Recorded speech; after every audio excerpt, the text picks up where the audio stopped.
فلهذا السر أدعو في يساري وعساري أنا عبد صار فخري ضمن فقري واضطرار قد كفاني علم ربي من سؤالي واختياري فدعائي وابتهالي شاهد لي بافتقاري. السلام عليكم ورحمة الله وبركاته. بسم الله الحمد لله اللهم صل على محمد وعلى آل محمد كما صليت على إبراهيم وعلى آل إبراهيم إنك حميد مجيد. സഹോദരങ്ങളെ, വിശുദ്ധ ഖുർആനും തിരുസുന്നത്തും അടിസ്ഥാന പ്രമാണങ്ങളായി ജീവിതത്തിൽ സ്വീകരിക്കുവാൻ നിർദ്ദേശിക്കപ്പെട്ടവരാണ് മുസ്ലിങ്ങളായ നാം ഓരോരുത്തരും. എന്നാൽ മുസ്ലിമീങ്ങൾ തന്നെ വ്യത്യസ്ത ആശയങ്ങളും ആദർശങ്ങളും സ്വീകരിക്കുകയും അവയ്ക്കെല്ലാം ഖുർആനിൽ നിന്നും ഹദീസിൽ നിന്നും തെളിവുന്നയിക്കാൻ ഉദ്ധരിക്കാൻ ശ്രമിക്കുകയും ചെയ്യുന്ന ഒരു സാഹചര്യത്തിലാണ് നാം ഇന്ന് ജീവിക്കുന്നത്. പരസ്പര വിരുദ്ധമായ ആദർശങ്ങൾ സ്വീകരിക്കുന്ന വിഭാഗങ്ങൾ എല്ലാവരും തന്നെ തങ്ങളുടെ ഭാഗമാണ് ശരിയെന്ന് സ്ഥാപിക്കാനായി ആയത്തുകളും ഹദീസുകളും തെളിവായി കൊണ്ടുവരുന്നു. അള്ളാഹുവിനോട് മാത്രമേ പ്രാർത്ഥിക്കാവൂ എന്ന ആയത്തോതി ഒരു ഭാഗത്ത് സ്ഥാപിക്കുമ്പോൾ മറുഭാഗത്ത് അള്ളാഹു അല്ലാത്തവരോടും തേടാമെന്നതിന് ധാരാളം ആയത്തുകളും ഹദീസുകളും ഉദ്ധരിക്കപ്പെടുന്നു. അവിടുന്ന് ഇങ്ങോട്ട് വിശ്വാസരംഗത്തും ആചാരങ്ങളിലും എല്ലാമുള്ള വ്യത്യസ്തങ്ങളായ മേഖലകളിൽ ഈ ഒരു സാഹചര്യം നമുക്ക് കാണാൻ സാധിക്കും. ആഴത്തിൽ മതം പഠിക്കാൻ അവസരം കിട്ടിയിട്ടില്ലാത്ത ആളുകൾ പൊതുവെ കൺഫ്യൂഷനാകുന്ന മേഖലയാണ് അത്. പലരും പറയും, എല്ലാവരും ആയത്തോതുന്നു, എല്ലാവരും ഹദീസ് പറയുന്നു, എല്ലാവരും കിതാബ് ഉദ്ധരിക്കുന്നു, നമ്മൾ എന്താണ് ചെയ്യുക? ഇതിൽ ഏതാണ് ശരി എന്ന് നമുക്ക് എങ്ങനെ തിരിച്ചറിയാൻ കഴിയുമെന്ന് ആശങ്ക രേഖപ്പെടുത്താറുണ്ട്. യഥാർത്ഥത്തിൽ ഇസ്ലാമിൻ്റെ സവിശേഷത അതിൻ്റെ വഴികൾ വളരെ കൃത്യമാണ് എന്നതാണ്. തറക്തുകം അലൽ ബൈളാ ലൈലുഹാ കനഹാരിഹാ എന്ന് ഹദീസിൽ പഠിപ്പിക്കപ്പെടുന്നു. വെളുത്ത തെളിഞ്ഞു കാണുന്ന വഴിയിലാണ് പ്രവാചകൻ സല്ലല്ലാഹു അലൈഹി വസല്ലമ ഈ സമുദായത്തെ ഇവിടെ ഇട്ടുപോയത് എന്നർത്ഥം. രാവും പകലും ഒരുപോലെ പ്രകാശപൂരിതമാണ് ഇസ്ലാമിൻ്റെ വഴികൾ. അവിടെ അവ്യക്തത ഇല്ല, ആശയക്കുഴപ്പമില്ല. കൃത്യമായി ഹക്കിനെ ബാത്തിലിൽ നിന്ന് വേർതിരിച്ചറിയാനുള്ള മാനദണ്ഡങ്ങൾ, അളവ് കോലുകൾ ഇസ്ലാം പഠിപ്പിച്ചിട്ടുണ്ട്. ആ ഒരു അളവ് കോല് കൈവശമുണ്ടാകുമ്പോൾ പിന്നെ ആര് ആയത്തോതിയാലും ആര് ഹദീസുകളുമായി വന്നാലും എന്തൊക്കെ ന്യായങ്ങളും ചരിത്രങ്ങളും വളച്ചൊടിച്ച് അവതരിപ്പിച്ചാലും അതിൽ നിന്ന് കൃത്യമായി ശരിയെ മനസ്സിലാക്കാൻ ഒരു വിശ്വാസിക്ക് പ്രയാസമേതുമില്ല. ആ അളവുകോലാണ് മൻഹജു സലഫ്, അതല്ലെങ്കിൽ സലഫി മൻഹജ് എന്ന് പറയുന്നത്. അഥവാ പ്രമാണങ്ങളുടെ പ്രഥമ സംബോധിതർ ആരാണോ, അവരെങ്ങനെയാണോ ഈ പ്രമാണങ്ങളെ മനസ്സിലാക്കിയത് എന്ന് പഠിക്കുകയും അതുപ്രകാരം പ്രമാണങ്ങളെ മനസ്സിലാക്കുകയും ചെയ്യുക. ഒരു ചെറിയ ഉദാഹരണത്തിലൂടെ നമുക്ക് കാര്യം ബോധ്യപ്പെടാം. നമസ്കാരം എന്ന വിഷയം മുസ്ലിം ലോകത്തിൽ കാര്യമായ അഭിപ്രായ വ്യത്യാസം ഇല്ലാത്തതാണ്. നമസ്കാരം നിർബന്ധമാണ് എന്ന കാര്യം. എന്നാൽ മുസ്ലിം സമുദായത്തിൽ ഇന്ന് നമസ്കാരവുമായി ബന്ധപ്പെട്ട് പ്രധാനപ്പെട്ട 4 നിലപാടുകൾ കാണാൻ കഴിയും. ആ 4 നിലപാടുകൾക്കും ആളുകൾ ആയത്തിൻ്റെയും ഹദീസിൻ്റെയും പിൻബലം പറയുന്നു. ഒന്ന്, അഹ്ലുസുന്നയുടെ നിലപാട്, ശരിയായ സലഫി നിലപാട്, 5 വക്ത് നമസ്കാരം നിർബന്ധമാണ് എന്നത്. തെളിവെന്താണ്? ആയത്തുണ്ട്, ഹദീസുണ്ട് എന്ന് അഹ്ലുസുന്ന പറയുന്നു. 2, സൂഫികളുടെ മാർഗം. അവരുടെ വിശ്വാസപ്രകാരം നമസ്കാരം 5 വക്താണ്, പക്ഷേ അത് എല്ലാവർക്കും നിർബന്ധമില്ല. ഒരു പ്രത്യേകമായ സ്ഥാനത്തേക്ക് എത്തിക്കഴിഞ്ഞാൽ പിന്നെ അവർക്ക് മതനിയമങ്ങൾ ബാധകമല്ല. നമസ്കരിച്ചില്ലെങ്കിലും വിരോധമില്ല.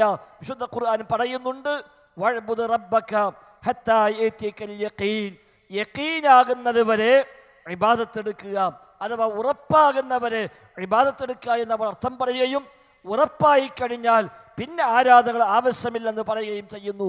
അങ്ങനെയാണ് നമ്മുടെ നാടുകളിൽ നമസ്കരിക്കാത്തവർ പോലും ഔലിയാക്കളായും താജുൽ ഔലിയായും ഒക്കെ മാറുന്ന സാഹചര്യമുണ്ടായത് അങ്ങനെയാണ്. മൂന്നാമത് ചില ത്വരീഖത്തുകാർ പറയുന്നത് നമസ്കാരം എന്ന് പറഞ്ഞാൽ അത് റുകൂഉം സുജൂദും ഒന്നുമല്ല, അത് റബ്ബിനെ കുറിച്ചുള്ള സ്മരണയാണ്. ഖുർആൻ പഠിപ്പിച്ചത് വഅഖിമിസ് സ്വലാത്ത ലിദിക്രി, എന്നെ സ്മരിക്കാനാണ് നീ നമസ്കാരം നിർവഹിക്കേണ്ടത്. അപ്പോൾ നമസ്കാരം എന്നാൽ അത് സ്മരണയാണ്, ഓർമ്മയാണ് എന്ന് പറയുന്ന ത്വരീഖത്തുകാർ സൂഫികൾക്കിടയിൽ തന്നെ പ്രവർത്തിക്കുന്നുണ്ട്. നാലാമത് നമ്മുടെ നാടുകളിൽ ഹദീസ് ആവശ്യമില്ലെന്ന് പറഞ്ഞ് ഹദീസ് നിരാകരിച്ച് ഖുർആൻ മാത്രം മതി എന്ന് പറയുന്ന ചേകന്നൂർ വിഭാഗത്തെപ്പോൾ ആളുകൾ അവരൊക്കെ പറയുന്നു നമസ്കാരം 3 വഖത്തേയുള്ളൂ, 5 വഖത്തില്ല. അതിലും തെളിവായി ആയത്തുകളാണ് ഉന്നയിക്കപ്പെടുന്നത്. ഇവിടെ 3 വഖത്ത് മതി എന്ന് പറയാൻ ആയത്തോതുന്നു, 5 വഖത്ത് വേണമെന്ന് പറയാൻ ആയത്തോതുന്നു, ആ 5 വഖത്ത് എല്ലാവർക്കും ആവശ്യമില്ലെന്ന് പറയാൻ ആയത്തോതുന്നു. ഇനി 5 വഖത്ത് തന്നെ കേവലമായ സ്മരണയാണ്, മറ്റു കർമ്മങ്ങളൊന്നും ആവശ്യമില്ലെന്ന് പറയാൻ ആയത്തോതുന്നു. 4 കൂട്ടരും ആയത്താണ് ഉദ്ധരിച്ചത്. ഹദീസ് സ്വീകരിക്കുന്ന ആളുകൾ ഹദീസ് കൂടി തെളിവായി കൊണ്ടുവരികയും ചെയ്യുന്നു. എങ്കിൽ നമ്മൾ എന്തു ചെയ്യും? എല്ലാവരും ആയത്തോതുന്നു, അതുകൊണ്ട് തൽക്കാലം ഇനി ഞാൻ നിസ്കരിക്കാൻ തന്നെ ഇല്ല എന്ന് പറഞ്ഞ് അവസാനിപ്പിച്ചു പോകണോ? ഒരിക്കലും വേണ്ട. അവിടെയാണ് അളവുകോൽ. ആര് ഏത് ആയത്തോതിയാലും ശരി, ആ ആയത്ത് അല്ലാഹു തആല അവതരിപ്പിച്ചത് അവൻ്റെ പ്രവാചകർക്കാണ്. പ്രവാചകർ ആ ആയത്ത് ഓതിക്കേൽപ്പിച്ചത് സ്വഹാബത്തിനെയാണ്. എങ്കിൽ പ്രവാചകരും സ്വഹാബിമാരും ഈ ആയത്തിന്റെ അടിസ്ഥാനത്തിൽ എന്താണ് പ്രവർത്തിച്ചത്, എങ്ങനെയാണ് മനസ്സിലാക്കിയത്? ഈ ആയത്ത് കേട്ടപ്പോൾ 3 വഖത്ത് മതി എന്ന് പറയാൻ തെളിവായി കൊണ്ടുവരുന്ന ആയത്തുകൾ പ്രവാചകർക്ക് കിട്ടിയപ്പോൾ പ്രവാചകർ ആ ആയത്ത് സ്വഹാബിമാരെ പഠിപ്പിച്ചപ്പോൾ ആ നബിയും സ്വഹാബത്തും നമസ്കരിച്ചത് 3 ആണോ അതോ 5 ആണോ എന്ന് അന്വേഷിക്കുക. എങ്കിൽ ബോധ്യപ്പെടും അവർ നമസ്കരിച്ചത് 5 ആണ്, 3 ആയിരുന്നില്ല. ശരി, അപ്പോൾ പിന്നെ ഈ ആയത്തോതി 3 മതി എന്ന് പറയുന്നവർ ദുർവ്യാഖ്യാനിക്കുന്നവരാണ്. അവരുടെ ന്യായം ശരിയല്ലെന്ന് മനസ്സിലാക്കാം. ഇനി എല്ലാവർക്കും ആവശ്യമില്ല, ഒരു പ്രത്യേകമായ സ്ഥാനത്തേക്ക് എത്തിയാൽ അവിടെ വെച്ച് നമസ്കാരം അവസാനിപ്പിക്കാം. CM വലിയുള്ള നമസ്കരിക്കാതിരുന്നിട്ടും ഔലിയായി മാറിയല്ലോ നമ്മുടെ നാടുകളിൽ. വേങ്ങര കോയപ്പാപ്പ താജുൽ ഔലിയ എന്ന സ്ഥാനത്തേക്ക് എത്തിയത് നമസ്കാരത്തിന്റെ മഹത്വം കൊണ്ടല്ല, നമസ്കാരം നിർത്തിവെച്ചപ്പോഴായിരുന്നു എന്ന് കാണാൻ കഴിയുന്നു. എങ്കിൽ അത് ആയത്തുണ്ട്, ഹദീസുണ്ട് എന്നാണ് ന്യായമെങ്കിൽ പ്രവാചകരോ സ്വഹാബത്തോ ഏതെങ്കിലും ഒരു ഘട്ടമെത്തിയപ്പോൾ പ്രവാചകർ സ്വഹാബത്തിനെ വിളിച്ചുകൊണ്ട് സ്വഹാബ ഇതാ എനിക്ക് യഖീനായിട്ടുണ്ട്, ഉറപ്പായിട്ടുണ്ട്, അതുകൊണ്ട് ഇനി ഞാൻ നിസ്കരിക്കാൻ വരില്ല, നിങ്ങൾ നിസ്കരിച്ചു കൊള്ളുക എന്ന് പറഞ്ഞ് പ്രവാചകർ നമസ്കാരം അവസാനിപ്പിച്ചുവോ? കുറച്ചു കാലം കഴിയുമ്പോൾ അബൂബക്കർ സിദ്ദീഖ് പറയാം എനിക്കും ഉറപ്പായി, ഇനി ഞാനുമില്ല നിസ്കരിക്കാൻ. അങ്ങനെ ഉറപ്പായവർക്ക് അവസാനിപ്പിക്കുകയും ഉറപ്പാകാത്തവർ നമസ്കരിക്കുകയും ചെയ്യുക എന്ന രീതി പ്രവാചകരിൽ സ്വഹാബത്തിൽ കാണാൻ സാധിക്കുന്നില്ലെങ്കിൽ ആ ആയത്തോതി ഉറപ്പായവർക്ക് ആരാധന വേണ്ടെന്ന് പറഞ്ഞവർ ദുർവ്യാഖ്യാനിച്ചവരാണ് എന്ന് മനസ്സിലാക്കാം. കേവലം സ്മരണയാണ് നമസ്കാരമെന്നും റുകൂഉം സുജൂദുമൊന്നും ആവശ്യമില്ലെന്നും വാദിക്കുന്നവരോടും ഇതേ ന്യായം പറയാം. 5 വഖത്ത് നമസ്കരിക്കണമെന്ന് വാശി കാണിക്കുന്ന ഏതു സമയത്തും പ്രായപൂർത്തിയും ബുദ്ധിയും ശുദ്ധിയുമുള്ള മുസ്ലിം നമസ്കരിച്ചേ പറ്റൂവെന്ന് വാശി കാണിക്കുന്ന സലഫികളോട് അഹ്ലുസുന്നയോടും ഇതേ ചോദ്യം ചോദിക്കാം. പ്രവാചക മാതൃകയുണ്ടോ ഇതിന്? സ്വഹാബത്തിന്റെ മാതൃകയുണ്ടോ ഇതിന്? തീർച്ചയായും കാണും. പ്രവാചകർ മരിക്കാൻ കിടക്കുന്ന അവസാന ദിവസങ്ങളിൽ പോലും പ്രയാസപ്പെട്ട് പള്ളിയിൽ വന്ന് നമസ്കരിച്ചത് കാണാൻ സാധിക്കുന്നു. അതാണ് സഹോദരങ്ങളെ സലഫി മൻഹജ്. എങ്കിൽ ഏതായത്തോതി എന്താദർശം സ്ഥാപിക്കാൻ ശ്രമിക്കുമ്പോഴും ഈ ആയത്തിന്റെ പ്രഥമ സംബോധിതരായ സ്വഹാബത്ത്, ശേഷം അത് സ്വീകരിച്ച താബിഉകൾ, ശേഷം സ്വീകരിച്ച താബിഉകൾ, അവരൊക്കെ ഈ ആയത്തുകളെ ഈ ഹദീസുകളെ എങ്ങനെ മനസ്സിലാക്കി എന്ന് അന്വേഷിക്കുകയും അവിടെ നിൽക്കുകയും ചെയ്താൽ തീർച്ചയായും ഏത് വിഷയത്തിലും പിന്നെ അവ്യക്തത ഇല്ല. അപ്പോൾ ബോധ്യമാകും റബ്ബിനോട് പ്രാർത്ഥിക്കാൻ തെളിവ് ഖുർആനിലുള്ളൂ എന്ന്. റബ്ബല്ലാത്ത ആരോട് തേടാൻ ഏത് തെളിവുമായി വന്നാലും ഈ തെളിവ് കിട്ടിയ പ്രവാചകരോ സ്വഹാബത്തോ കഴിഞ്ഞുപോയ പ്രവാചകന്മാർ പ്രാർത്ഥിച്ചോ? ഇല്ല, കാണാൻ സാധിക്കുന്നില്ല.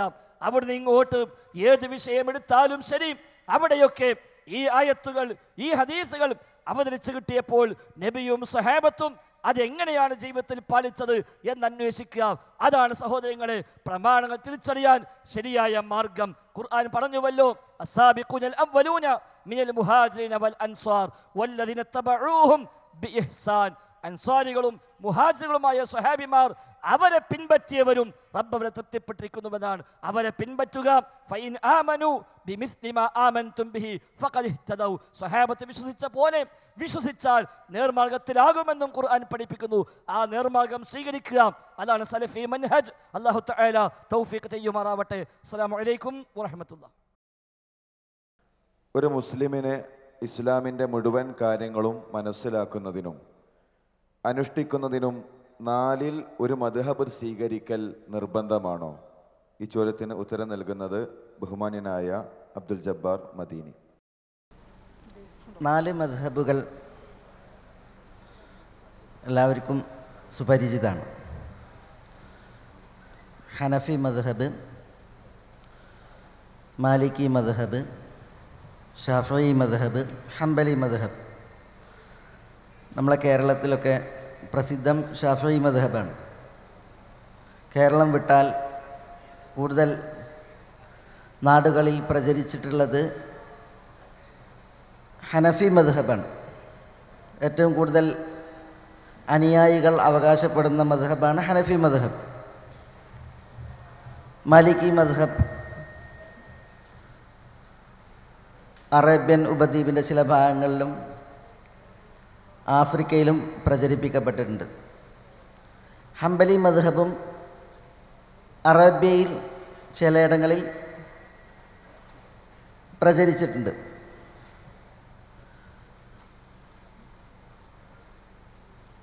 യഥാർത്ഥത്തിൽ ഈ മദ്ഹബിനൊക്കെ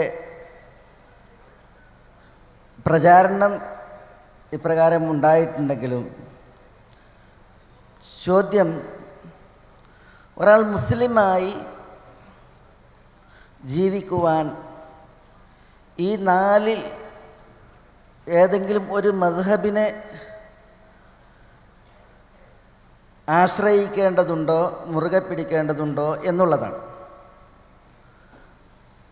അത് വേണ്ട എന്നും അങ്ങനെ ഒരു വാദം ശരിയല്ല എന്നും മനസ്സിലാക്കാൻ ഏറ്റവും എളുപ്പ വഴി ഈ മദ്ഹബുകൾ എന്ന് തുടങ്ങി എന്നുള്ളതും മദ്ഹബിൻ്റെ നേതാക്കന്മാർ അവരൊന്നും ഏതെങ്കിലും ഒരു മദ്ഹബിൽ മുറുകെ പിടിച്ച് ജീവിച്ചവർ അല്ല എന്നുമാണ്. മുസ്ലിമായി ജീവിക്കാൻ 4-ൽ ഒരു മദ്ഹബ് വേണമെന്ന് വന്നാൽ ആദ്യത്തെ മദ്ഹബ് ഹനഫി മദ്ഹബാണ്. ആ മദ്ഹബ് മതിയായിരുന്നു. പിന്നെയാണ് മാലിക്കി മദ്ഹബ് ഉണ്ടായത്, പിന്നെയാണ് ഷാഫി മദ്ഹബ് ഉണ്ടായത്, പിന്നെയാണ് ഹംബലി മദ്ഹബ് ഉണ്ടായത്. ഒരു മദ്ഹബ് മതിയായിരുന്നുവെങ്കിൽ ഹനഫി മതിയായിരുന്നു. അത് പോരാ എന്ന് തോന്നിയത് കൊണ്ടാണ് കുറേ കാലം കഴിഞ്ഞിട്ട് മാലിക്കി മദ്ഹബ് ഉണ്ടായത്, അതിനാളുകളുണ്ടായത്. പിന്നെയും ഷാഫി മദ്ഹബ് ഉണ്ടായി, അതിനാളുകളുണ്ടായി. അപ്പോൾ ഒരു മദ്ഹബ് പോരാ എന്ന് തെളിയിച്ചത് മദ്ഹബ് വേണമെന്ന് പറയുന്ന ആളുകളാണ്. പിന്നെ മദ്ഹബുകൾ പിറന്നതെന്നാ? നബി സല്ലല്ലാഹു അലൈഹി വസല്ലം തങ്ങൾ മദ്ഹബ് പഠിപ്പിച്ചിട്ടില്ല. ഒരു മദ്ഹബിലേക്ക് നബി തന്നെ ചേർത്തിട്ടില്ല. അതുകൊണ്ട് മുഹമ്മദ് നബി ഹനഫി ആയിരുന്നു എന്നോ ഷാഫിഈ ആയിരുന്നു എന്നോ മാലിക്കി ആയിരുന്നു എന്നൊന്നും പറയുന്നില്ലല്ലോ. ആളുകൾ പറയുന്നില്ല, മദ്ഹബിൻ്റെ ആളുകൾ പോലും പറയുന്നില്ല. പിന്നെ നബി സല്ലല്ലാഹു അലൈഹി വസല്ലം തങ്ങൾ ഇവിടെ ജീവിച്ച കാലത്ത് തിരുനബിയുടെ അനുചരന്മാർ, സഹാബികൾ കഴിഞ്ഞാൽ പിന്നെ താബഈങ്ങൾ, അവരുടെ ഒന്നും കാലഘട്ടത്തിൽ മദ്ഹബുകളില്ല.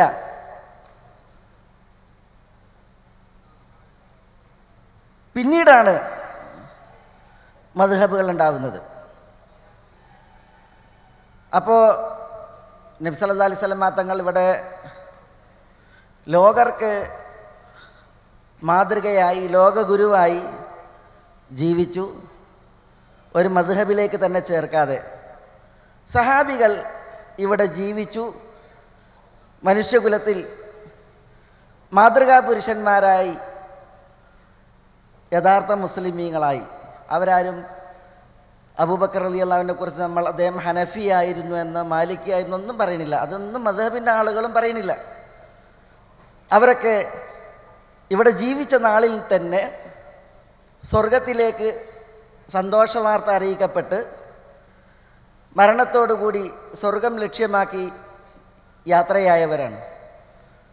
ഞങ്ങൾ ഇന്ന മദ്ഹബിൻ്റെ ആളുകളാണെന്ന് പറഞ്ഞ ഒരൊറ്റ സഹാബിയും ഇവിടെ ജീവിച്ചിട്ടില്ല, ഇവിടുന്ന് മരിച്ചു പോയിട്ടുമില്ല. എങ്കിൽ ആ റൂട്ടും ആ ലൈനും അത് മതി നമുക്ക് എന്നതായിരിക്കണം ഒരു വിശ്വാസിയുടെ തീരുമാനം. മദ്ഹബിൻ്റെ നേതാക്കന്മാർ, ഇമാം ഷാഫിഈ ആകട്ടെ, അബൂ ഹനീഫ ആകട്ടെ, മാലിക് ആകട്ടെ, അഹ്മദ് ബിൻ ഹംബൽ ആകട്ടെ,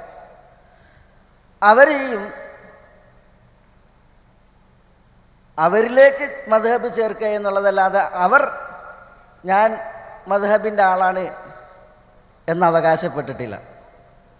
അപ്പോൾ ആ നേതാക്കന്മാരുടെ റൂട്ടും ലൈനും അത് മതി നമുക്ക് എന്നുള്ളതാണ്. എന്താണ് സംഭവിച്ചത്? ഈ മദ്ഹബുകൾ പ്രചരിച്ചതോടുകൂടി പിന്നെ മദ്ഹബിൻ്റെ ആളുകൾ തികഞ്ഞ വാശിയിൽ, അതേപോലെ പക്ഷപാത ചിന്തയിൽ ഓരോരുത്തരും തങ്ങളുടെ മദ്ഹബിനെ പെരുപ്പിച്ച് കാണിക്കുവാനും അതിനെ സ്വാധീനമുറപ്പിക്കുവാനും വലിയ പ്രശ്നങ്ങൾ സൃഷ്ടിക്കുകയാണ് ചെയ്തത്. അതിൽ ഇസ്ലാമിക ചരിത്രം സമ്പന്നമാണ് ആ പ്രശ്നങ്ങളുടെ വിഷയത്തിൽ. യഥാർത്ഥത്തിൽ നമ്മളോട് കൽപ്പിക്കപ്പെട്ടിട്ടുള്ളത് വിശുദ്ധ ഖുർആൻ നമ്മളുടെ മൂലാധാരം. ഇസ്ലാമിൽ 2 പ്രമാണങ്ങളിൽ ഖുർആനോടൊപ്പം സുന്നത്ത് അത് മുറുകെ പിടിച്ച് ജീവിക്കാനാണ്. ആ ജീവിതം നമ്മളിവിടെ സാക്ഷാത്കരിക്കുമ്പോഴാണ് ഇവിടെയും പാരത്രിക ലോകത്തും നമുക്കുള്ള വിജയം പറയപ്പെട്ടിട്ടുള്ളത്. അസ്സലാമു അലൈക്കും. നബി സല്ലല്ലാഹു അലൈഹി വസല്ലം തങ്ങളുടെ ഹിജ്റയെക്കുറിച്ച് കേട്ടിട്ടുണ്ട്. അതൊരു ചരിത്രമായി മാത്രമാണ് മനസ്സിലാക്കിയിട്ടുള്ളത്. എന്നാൽ ഇന്ന് പത്രങ്ങളിൽ ഹിജ്റ നിറഞ്ഞു നിൽക്കുന്നു. ചിലർ ഹിജ്റ പോയി എന്നും മറ്റു ചിലർ പോയില്ല എന്നുമുള്ള വിവാദങ്ങൾ. ഒരു മുസ്ലിമിന് ഇന്ത്യയിൽ നിന്ന് ഹിജ്റ പോകേണ്ടതുണ്ടോ? ഉത്തരം പറയുന്നത് ബഹുമാന്യനായ സാദിഖ് മദീനി. അസ്സലാമു അലൈക്കും വറഹ്മത്തുള്ളാഹി വബറകാത്ത്. ബിസ്മില്ലാ അൽഹംദുലില്ലാ അസ്സലാത്തു വസ്സലാം അലാ റസൂലില്ലാ അമ്മാ ബഅദ്. ഹിജ്റയുമായി ബന്ധപ്പെട്ടതാണ് ചോദ്യം. ഈ നാട്ടിൽ ജീവിക്കാൻ കഴിയില്ല, ഹിജ്റ പോകണം. കുറേ ആളുകളൊക്കെ പോയി, എത്രത്തോളം അത് ദീനുമായി ബന്ധമുണ്ട് എന്നാണ്. പ്രിയമുള്ളവരെ, ഹിജ്റ എന്ന വാക്ക് ഹജറ എന്ന വാക്കിൽ നിന്നാണ് ഉണ്ടായത്. ഹജറ ഉപേക്ഷിക്കുക എന്നാണ് അർത്ഥം. വെടിയുക, ഉപേക്ഷിക്കുക എന്നൊക്കെ അർത്ഥം. വിശുദ്ധ ഖുർആൻ കാണാം, അല്ലാഹുവിൻ്റെ റസൂൽ സല്ലല്ലാഹു അലൈഹി വസല്ലം പറഞ്ഞു, വഖാല റസൂൽ യാ റബ്ബി ഇന്ന ഖൗമി ഇത്തഖദു ഹാദൽ ഖുർആന മഹ്ജൂറാ. റബ്ബേ, എൻ്റെ ഖൗം ഈ ഖുർആനെ മഹ്ജൂറാക്കി, ഉപേക്ഷിച്ചു, വെടിഞ്ഞു, തള്ളിക്കളഞ്ഞു. അപ്പോൾ ഹിജ്റ എന്ന് പറഞ്ഞാൽ ഉപേക്ഷിക്കുക എന്നാണ് അർത്ഥം. സാങ്കേതികമായി പറയും, അള്ളാഹുവിൻ്റെ ദീനിൻ്റെ മാർഗത്തിൽ ഒരു നാട്ടിൽ നിന്നും മറ്റൊരു നാട്ടിലേക്ക് പോകുന്നതിനാണ്, ആ നാട് ഉപേക്ഷിച്ച് പോകുന്നതിനാണ് ഹിജ്റ എന്ന് പറയുക. ചരിത്രം പരിശോധിച്ച് കഴിഞ്ഞാൽ ചരിത്രത്തിൽ ധാരാളം ഹിജ്റകളെ കാണാൻ സാധിക്കും. വിശുദ്ധ ഖുർആൻ മഹാനായ ലൂത്ത് നബി അലൈഹി സ്വലാത്തു വസ്സലാമിനെ കുറിച്ച് പറഞ്ഞു, ആമന ലഹു ലൂത്ത്. ഇബ്രാഹിം നബിയിൽ ലൂത്ത് നബി വിശ്വസിച്ചു. വഖാല ഇന്നി മുഹാജിറും ഇലാ റബ്ബി, ഞാൻ എൻ്റെ റബ്ബിലേക്ക് ഹിജ്റ പോവുകയാണ് എന്ന് ലൂത്ത് നബി അലൈഹിസ്സലാത്തു വസ്സലാം പറഞ്ഞു. മുഹമ്മദ് നബി സല്ലല്ലാഹു അലൈഹി വസല്ലമ തങ്ങളുടെ ജീവിതത്തിലും ഹിജ്റ കാണാൻ സാധിക്കും. വിശ്വാസികളായ ആളുകളെ നബി സല്ലല്ലാഹു അലൈഹി വസല്ലം ആദ്യം എത്യോപ്യയിലേക്ക്, ഹബശ എന്ന് പറയുന്ന എത്യോപ്യയിലേക്ക് ഹിജ്റ പറഞ്ഞയച്ചു. അബൂബക്കർ സിദ്ദീഖ് റളിയല്ലാഹു അൻഹു മക്കയിൽ മുസ്ലിമായി ജീവിക്കുവാൻ പ്രയാസം നേരിട്ടപ്പോൾ അവിടുന്ന് ഹിജ്റ പോകാൻ തുനിഞ്ഞു. റസൂൽ സല്ലല്ലാഹു അലൈഹി വസല്ലം പറഞ്ഞു, മൻ കാനത് ഹിജ്റതു ഇല ദുനിയ യുസീബുഹാ അവ ഇംറഅത്തിൻ യൻകിഹുഹാ ഫഹിജ്റതു ഇലാ മാ ഹാജറൈൻ. ഒരാൾ ഹിജ്റ പോകുന്ന, ഒരു നാട് വിട്ടേച്ച് പോകുന്നത് ദുനിയാവ് കരസ്ഥമാക്കുവാനോ ഒരു സ്ത്രീയെ വിവാഹം കഴിക്കുവാനോ വേണ്ടിയാണെങ്കിൽ അതെങ്ങനെ. എന്നാൽ ഒരാളുടെ ഹിജ്റ, ഒരാൾ ഒരു നാട് ഉപേക്ഷിച്ച് പോകുന്നത് അള്ളാഹുവിൻ്റെ പ്രീതിക്കാണ്, അള്ളാഹുവിൻ്റെ റസൂൽ പറഞ്ഞ അടിസ്ഥാനത്തിലാണ് ഏതെങ്കിൽ അത് ആ രൂപത്തിൽ തന്നെയാണ്. അപ്പോൾ ഇസ്ലാമിൽ ഹിജ്റ എന്ന് പറയുന്ന ഒരു കാര്യമുണ്ട്. എപ്പോഴാണ് ഹിജ്റ? നിങ്ങൾ നോക്കണം, റസൂൽ സല്ലല്ലാഹു അലൈഹി വസല്ലം മക്കയിൽ 13 വർഷം ജീവിച്ചു. ആ 13 വർഷത്തിനിടയ്ക്കിൽ തുടക്കത്തിൽ ഹിജ്റ പോയിട്ടില്ല. ഏകദേശം നുബൂവത്തിൻ്റെ 10-ാം വർഷത്തിൻ്റെ അടുത്താണ് ഹിജ്റ പോകുന്നത്. അതുവരെ മക്കയിൽ പ്രയാസങ്ങളും ബുദ്ധിമുട്ടുകളും സഹിച്ചുകൊണ്ട് തന്നെ നബി സല്ലല്ലാഹു അലൈഹി വസല്ലം തങ്ങൾ സഹായമായി ജീവിച്ചു. എന്നാൽ ഇനി ഇസ്ലാമികമായ ആദർശം മുറുകെ പിടിച്ചുകൊണ്ട് ജീവിക്കുവാൻ പ്രയാസമാണ്. മർദ്ദനങ്ങൾ ഏറ്റുവാങ്ങേണ്ട അവസ്ഥ വരുന്നു.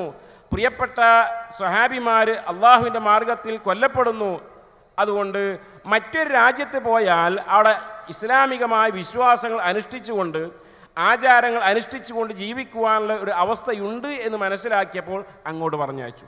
ഇവിടെ നോക്കണം, പ്രവാചകൻ ആദ്യമായി ഹിജ്റയ്ക്ക് തൻ്റെ സഹായിമാരെ പറഞ്ഞയച്ച എത്യോപ്യ ഒരു മുസ്ലിം നാടല്ല, ഒരു ഇസ്ലാമിക സ്റ്റേറ്റ് അല്ല, മറിച്ച് അവിടെ ക്രൈസ്തവ ഭരണകൂടമാണ്, ക്രൈസ്തവരാണ് ഭരിക്കുന്നത്. ആ ഒരു നാട്ടിലേക്കാണ് പ്രവാചകൻ സല്ലല്ലാഹു അലൈഹി വസല്ലമ തങ്ങൾ പറഞ്ഞയച്ചത്. ഇതിൽ നിന്നും ഒരു കാര്യം വ്യക്തമാണ്, ഒരു രാജ്യത്ത് ഒരു മുഅ്മിനായി ജീവിക്കുവാൻ സാധ്യമല്ലാത്തൊരവസ്ഥ വന്നു. മുസ്ലിമുകൾക്ക് ഇവിടെ ജീവിക്കാൻ പാടില്ല, അല്ലെങ്കിൽ ആ വിശ്വാസം അനുഷ്ഠിച്ചുകൊണ്ട് ഇവിടെ ജീവിക്കുവാൻ പാടില്ല, നമസ്കരിക്കുവാൻ സൗകര്യമില്ല എന്നിത്യാദി ഒരു മുസ്ലിമിൻ്റെ അടിസ്ഥാനപരമായ കാര്യങ്ങൾ പോലും, വിശ്വാസമാകട്ടെ അനുഷ്ഠാനപരമാകട്ടെ, അതൊന്നും വെച്ചു പുലർത്തുവാൻ സാധ്യമല്ല എന്നൊരവസ്ഥ വന്നപ്പോൾ ഈ നാട്ടിലുള്ള ആളുകളെ സ്വീകരിക്കുവാൻ മറ്റൊരാൾ തയ്യാറാണ് എന്ന് കേട്ടപ്പോൾ അല്ലാഹു റസൂൽ സല്ലല്ലാഹു അലൈഹി വസല്ലം തങ്ങൾ അങ്ങോട്ട് പറഞ്ഞയച്ചു. നുബുവത്തിൻ്റെ 13-ാം വർഷം അഥവാ പ്രവാചകൻ്റെ 53-ാമത്തെ വയസ്സിൽ യസ്രിബ് എന്ന് പറയുന്ന മദീനയിൽ വന്ന ആളുകളുമായുള്ള അതിന് മുമ്പ് നടന്ന ഉടമ്പടിയുടെ അടിസ്ഥാനത്തിൽ പ്രവാചകൻ സല്ലല്ലാഹു അലൈഹി വസല്ലം തങ്ങൾ ഹിജ്റ പോയി. അപ്പോൾ ഹിജ്റ എന്നൊന്ന് ഇസ്ലാമിലുണ്ട്. പക്ഷേ എപ്പോഴാണ് ഒരു മുസ്ലിമിന് മുസ്ലിമായി ജീവിക്കുവാൻ പ്രയാസം നേരിടുന്ന അവസ്ഥ? മറ്റൊരു രാജ്യത്ത് ഒരു രാജ്യം എന്ന് പറയുമ്പോൾ ഈ പാസ്പോർട്ടിൻ്റെ അടിസ്ഥാനത്തിൽ രാജ്യമല്ല ഉദ്ദേശിക്കുന്നത്. പാസ്പോർട്ടും കാര്യങ്ങളൊക്കെ ഈ അടുത്താണല്ലോ വന്നത്. അപ്പോൾ മറ്റൊരു നാട്ടിലേക്ക്, ഒരു ഗ്രാമത്തിലേക്ക്, ഒരു പഞ്ചായത്തിലേക്ക്, മറ്റൊരു ടൗണിലേക്ക്, ഒരു നാട്ടിലേക്കൊക്കെ മാറി താമസിച്ചു കഴിഞ്ഞാൽ അവിടെ യഥാർത്ഥ ഒരു മുസ്ലിമായി ജീവിക്കുവാൻ സാധിക്കും എന്നറിയുമ്പോൾ പോകുന്നതിന് കുഴപ്പമില്ല. പക്ഷേ നമ്മുടെ ഇന്ത്യ രാജ്യത്ത് എന്താ പ്രശ്നം? ഇന്ത്യ രാജ്യത്തിൻ്റെ ഭരണഘടനയിൽ ഒരാൾക്ക് മുസ്ലിം, ഏതൊരു മതം, മുസ്ലിം എന്നല്ല, ഏതൊരു മതം അനുഷ്ഠിക്കുവാനും അനുഷ്ഠിക്കുവാനും വിശ്വാസം വെച്ചു പുലർത്തുവാനും അത് പ്രചരിപ്പിക്കുവാനുമുള്ള എല്ലാവിധ സ്വാതന്ത്ര്യവും വെച്ച് പുലർത്തും. അപ്പോൾ നമ്മുടെ ഈ സമ്മേളനങ്ങൾ തന്നെ നോക്കുക. ഒരു സമ്മേളനങ്ങൾ നടക്കുമ്പോൾ, ഒരു മതപ്രഭാഷണം നടത്തുമ്പോൾ അതിൻ്റെ പ്രൊട്ടക്ഷൻ നടക്കുന്ന ഈ രാജ്യത്തുള്ള പോലീസുകാരും ഭരണാധികാരികളുമാണ്. അപ്പോൾ ഇന്ത്യ പോലുള്ള രാജ്യത്ത് ഒരിക്കലും മറ്റൊരു രാജ്യത്തേക്ക് പോകേണ്ട അവസ്ഥയില്ല, പോകുവാൻ പാടില്ല. ഒരു മുസ്ലിം ചെയ്യേണ്ടത് ഈ അവസ്ഥകൾ ഉപയോഗപ്പെടുത്തിക്കൊണ്ട് ഇസ്ലാമികമായ കാര്യങ്ങൾ അനുഷ്ഠിക്കുന്നതോടൊപ്പം വിശ്വസിക്കുന്നതോടൊപ്പം മറ്റുള്ള ആളുകൾക്ക് ഇസ്ലാമിൻ്റെ സന്ദേശങ്ങൾ പറഞ്ഞു കൊടുക്കുവാനുള്ള ശ്രമങ്ങളാണ് നടത്തേണ്ടത്. ആ ഒരു സാഹചര്യമാണ് ഇന്ന് ഇന്ത്യയിൽ ഉള്ളത്. അഥവാ മറ്റുള്ള ആളുകൾ അന്ധവിശ്വാസങ്ങളിലും അനാചാരങ്ങളിലും അന്ധകാരങ്ങളിലും കഴിഞ്ഞുകൂടുമ്പോൾ ഇതാണ് നിങ്ങളെ സത്യത്തിലേക്ക്, വെളിച്ചത്തിലേക്ക് കൈപിടിച്ചു കൊണ്ടുവരുന്ന യഥാർത്ഥ സന്ദേശം എന്ന് പറഞ്ഞു കൊടുക്കുവാനുള്ള അവസ്ഥ ഈ നാട്ടിലുള്ള ഭരണകൂടവും ഈ നാട്ടിലുള്ള ഭരണഘടനയും എല്ലാം സജ്ജമായിരിക്കുന്ന അവസ്ഥയിൽ ഈ നാട്ടിൽ നിന്നും മറ്റൊരു നാട്ടിലേക്ക് ഹിജ്റ പോകുവാൻ പാടില്ല. അതോടൊപ്പം മനസ്സിലാക്കേണ്ട ഒരു കാര്യം കൂടെയുണ്ട്. ഒരു നാട്ടിൽ, നാടെന്ന് പറയുന്ന ഒരു ഗ്രാമത്തിലാകട്ടെ, ഒരു പഞ്ചായത്തിലാകട്ടെ, അവിടെ ഞാൻ മാത്രമാണ് യഥാർത്ഥ വിശ്വാസം വെച്ച് പുലർത്തുന്നത്, ഞാൻ ഈ സമയത്തെങ്ങാനും മരിച്ചു കഴിഞ്ഞാൽ എൻ്റെ കുട്ടികൾ, എൻ്റെ ഭാര്യ, അവർക്കൊന്നും ഒരു സത്യസന്ദേശത്തിലൂടെ ജീവിക്കുവാൻ സാധ്യമല്ല എന്ന് വരുമ്പോൾ എവിടെയാണ് പള്ളിയുള്ളൊരു നാട്, എവിടെയാണ് യഥാർത്ഥ തൗഹീദുള്ള ആളുകളുടെ നാട് എന്നൊക്കെയുള്ള സ്ഥലങ്ങളിലേക്ക് ഒരു മാറി താമസിക്കുക, അത് ഗുണകരമാണ്. അതിൻ്റെ അടിസ്ഥാനത്തിൽ ഹിജ്റ പോവുക എന്നുള്ളതല്ല. ഇതാണ് ആ വിഷയവുമായി ബന്ധപ്പെട്ട് സൂചിപ്പിക്കുവാനുള്ളത്. അസ്സലാമു അലൈക്കും. വളരെ പരിമിതമായ സമയമാണ് നമുക്കുള്ളത്. ഒരുപാട് ചോദ്യങ്ങൾ ഇവിടെ എഴുതി കിട്ടിയതുണ്ട്. അടുത്തതായി സരസിൽ നിന്നുള്ള ഒരു ചോദ്യത്തിനുള്ള അവസരമാണ്. അസ്സലാമു അലൈക്കും. എൻ്റെ ചോദ്യം അബ്ദുൽ ജബ്ബാർ മദീനിയോടാണ്. ഇപ്പോൾ മദ്ഹബിനെ കുറിച്ച് കുറച്ച് കാര്യങ്ങൾ അദ്ദേഹം പറഞ്ഞു തന്നു. ഇന്നലെ ഞാൻ നമസ്കരിക്കാൻ പോയ സന്ദർഭത്തിൽ ഒരു മദ്ഹബ് പിൻപറ്റുന്ന ഒരു ആളെ കണ്ടു. അതായത് അദ്ദേഹം അള്ളാഹു അക്ബർ എന്ന് പറഞ്ഞുകൊണ്ട് കൈ നെഞ്ചത്തോ പൊക്കിളിനടിയിലോ എവിടെയും കെട്ടിയിരുന്നില്ല. അദ്ദേഹം നേരെ താഴ്ത്തിയിട്ടിട്ടാണ് ഉണ്ടായത്. അപ്പോൾ അദ്ദേഹത്തോട് എങ്ങനെയാണത് പറയാം? റസൂൽ സല്ലല്ലാഹു അലൈഹി വസല്ലമ കൈ താഴ്ത്തിയിട്ടിട്ടില്ല. അപ്പോൾ ഹദീസിൽ വന്നിട്ടുള്ളത് അലസ്വദർ, അതായത് കൈ നെഞ്ചത്ത് കെട്ടിയിട്ടുണ്ടാണെന്ന്. അപ്പോൾ അത് അദ്ദേഹത്തെ ബോധ്യപ്പെടുത്തുമ്പോൾ അദ്ദേഹം എന്നോട് ഞാൻ പറഞ്ഞില്ല, നമ്മളോട് പറയാൻ ചാൻസ് ഉള്ള കാര്യം, ഞാൻ ഇന്ന് മദ്ഹബ് പിൻപറ്റുന്ന ആളാണ്. അപ്പോൾ അദ്ദേഹത്തിന് എങ്ങനെയാണ് അദ്ദേഹം ചെയ്യുന്ന കാര്യം തെറ്റാണെന്ന് ബോധ്യപ്പെടുത്തുക? അല്ല, അദ്ദേഹം ചെയ്യുന്നത് തെറ്റാണോ എന്ന് നമുക്ക് അദ്ദേഹത്തോട് പറയാൻ പാടുണ്ടോ? അദ്ദേഹം ഒരു മദ്ഹബ് പിൻപറ്റുന്ന ആളായതുകൊണ്ട് അദ്ദേഹം പറയാനുള്ള ആൻസർ ഞാൻ ഇന്ന മദ്ഹബ് പിൻപറ്റുന്ന ആളാണ് എന്നാണ്. അപ്പോൾ അദ്ദേഹത്തെ എങ്ങനെയാണ് നമുക്ക് ബോധ്യപ്പെടുത്താൻ വേണ്ടി പറ്റുന്നത്? നിങ്ങളുടെ പേരും ക്യാമ്പസും പറഞ്ഞൊന്ന്. എൻ്റെ പേര് ജാസിർ, കണ്ണൂരിലാണ്. I am a logistics student. സഹോദരൻ ജാസിറിൻ്റെ ചോദ്യം വളരെ നല്ല ചോദ്യമാണ്. നമസ്കാരത്തിൽ കൈ കെട്ടി നമസ്കരിക്കുന്നതിന് പകരം ഒരാൾ കൈ തൂക്കിയിട്ടാണ് നമസ്കരിക്കുന്നത്. അയാൾ പറയുന്ന ന്യായം, എൻ്റെ മദ്ഹബ് കൈ തൂക്കിയിടണം എന്നുള്ളതാണ്. അയാളെ നമ്മൾ എങ്ങനെ തിരുത്തും എന്നതാണ്. അതല്ലേ ജാസിർ? ആദ്യം ഒരു മദ്ഹബും കൈ തൂക്കിയിട്ട് നിസ്കരിക്കാൻ പറയുന്നില്ല. അതാദ്യം മനസ്സിലാക്കേണ്ട സംഗതി. ഒരു മദ്ഹബും കൈ തൂക്കിയിട്ട് നമസ്കരിക്കാൻ പറയണില്ല, 4 മദ്ഹബിലും. രണ്ടാമത്തേത്, നമ്മളോട് നമസ്കരിക്കാൻ പറഞ്ഞത്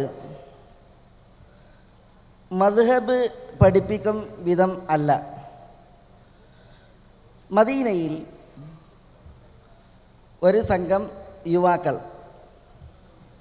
വന്നു. 20 ദിവസം അവർ നബി സല്ലല്ലാഹു അലൈഹി വസല്ലം തങ്ങളോടൊപ്പം ജീവിച്ചു. അവരുടെ നേതാവിൻ്റെ പേര് മാലിക് ഇബ്നുൽ ഹുവൈരിസ് എന്നാണ്. അവർ മദീനയിൽ വന്ന് കുറച്ച് ദിവസം പാർത്തത് നബിയെ കാണാനും നബിയെ പഠിക്കാനുമാണ് സല്ലല്ലാഹു അലൈഹി വസല്ലം. അങ്ങനെ 20 ദിവസം മദീനയിൽ നിന്ന് അവരെ നബി സല്ലല്ലാഹു അലൈഹി വസല്ലം തങ്ങൾ പറഞ്ഞയക്കണം അവരുടെ നാട്ടിലേക്ക്.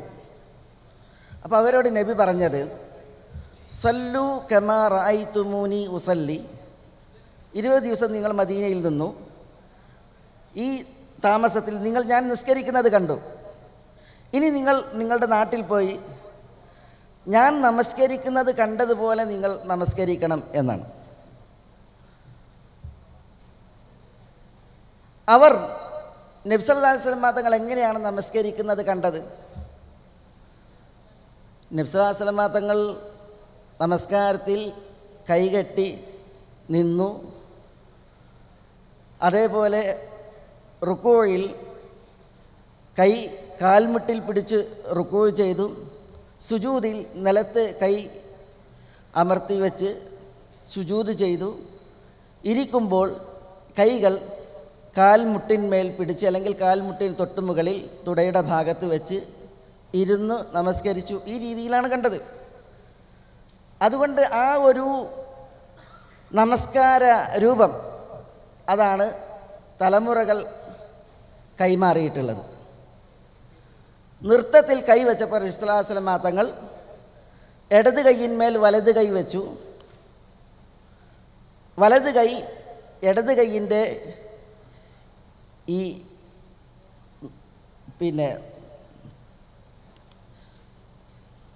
കൈപ്പത്തിയും അതേപോലെ കണങ്കൈയും അതിൻ്റെ ആ ജോയിൻറ്റിൽ പിടിച്ചുകൊണ്ട് വെച്ചു. ചില സന്ദർഭങ്ങളിൽ നബി സല്ലല്ലാഹു അലൈഹി വസല്ലം തങ്ങൾ ഇടത് കൈയിൻ്റെ ഈ കണങ്കൈയിൽ നബി സല്ലല്ലാഹു കൈ വെച്ച് നമസ്കരിച്ചു. ചിലപ്പോൾ കൈപ്പത്തി വെച്ച് നമസ്കരിച്ചു. അത് നെഞ്ചിന്മേലായി വെച്ച് നമസ്കരിച്ചു എന്നൊക്കെ ഹദീസുകളിൽ വന്നിട്ടുണ്ട്.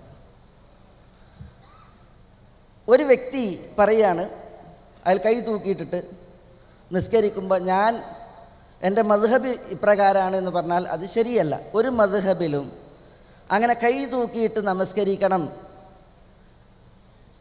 എന്നത് പറയുന്നില്ല.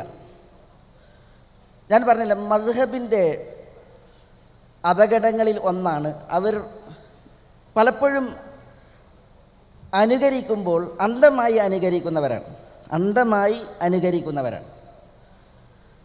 അത് പറയാൻ കാരണം ഇമാം മാലിക് നമസ്കരിച്ച സന്ദർഭങ്ങളിൽ ചിലപ്പോൾ അദ്ദേഹം കൈ തൂക്കിയിട്ട് നമസ്കരിച്ചിട്ടുണ്ട്. അതിൻ്റേതായ റീസണുമുണ്ട്. ചില സന്ദർഭത്തിൽ ഇമാം മാലിക്കിന് ചില പീഡനങ്ങളും പ്രഹരങ്ങളും ഏൽക്കേണ്ടി വന്നിട്ടുണ്ട്. അതുകൊണ്ട് തന്നെ അദ്ദേഹത്തിന് ഈ അടി കിട്ടിയിട്ട്,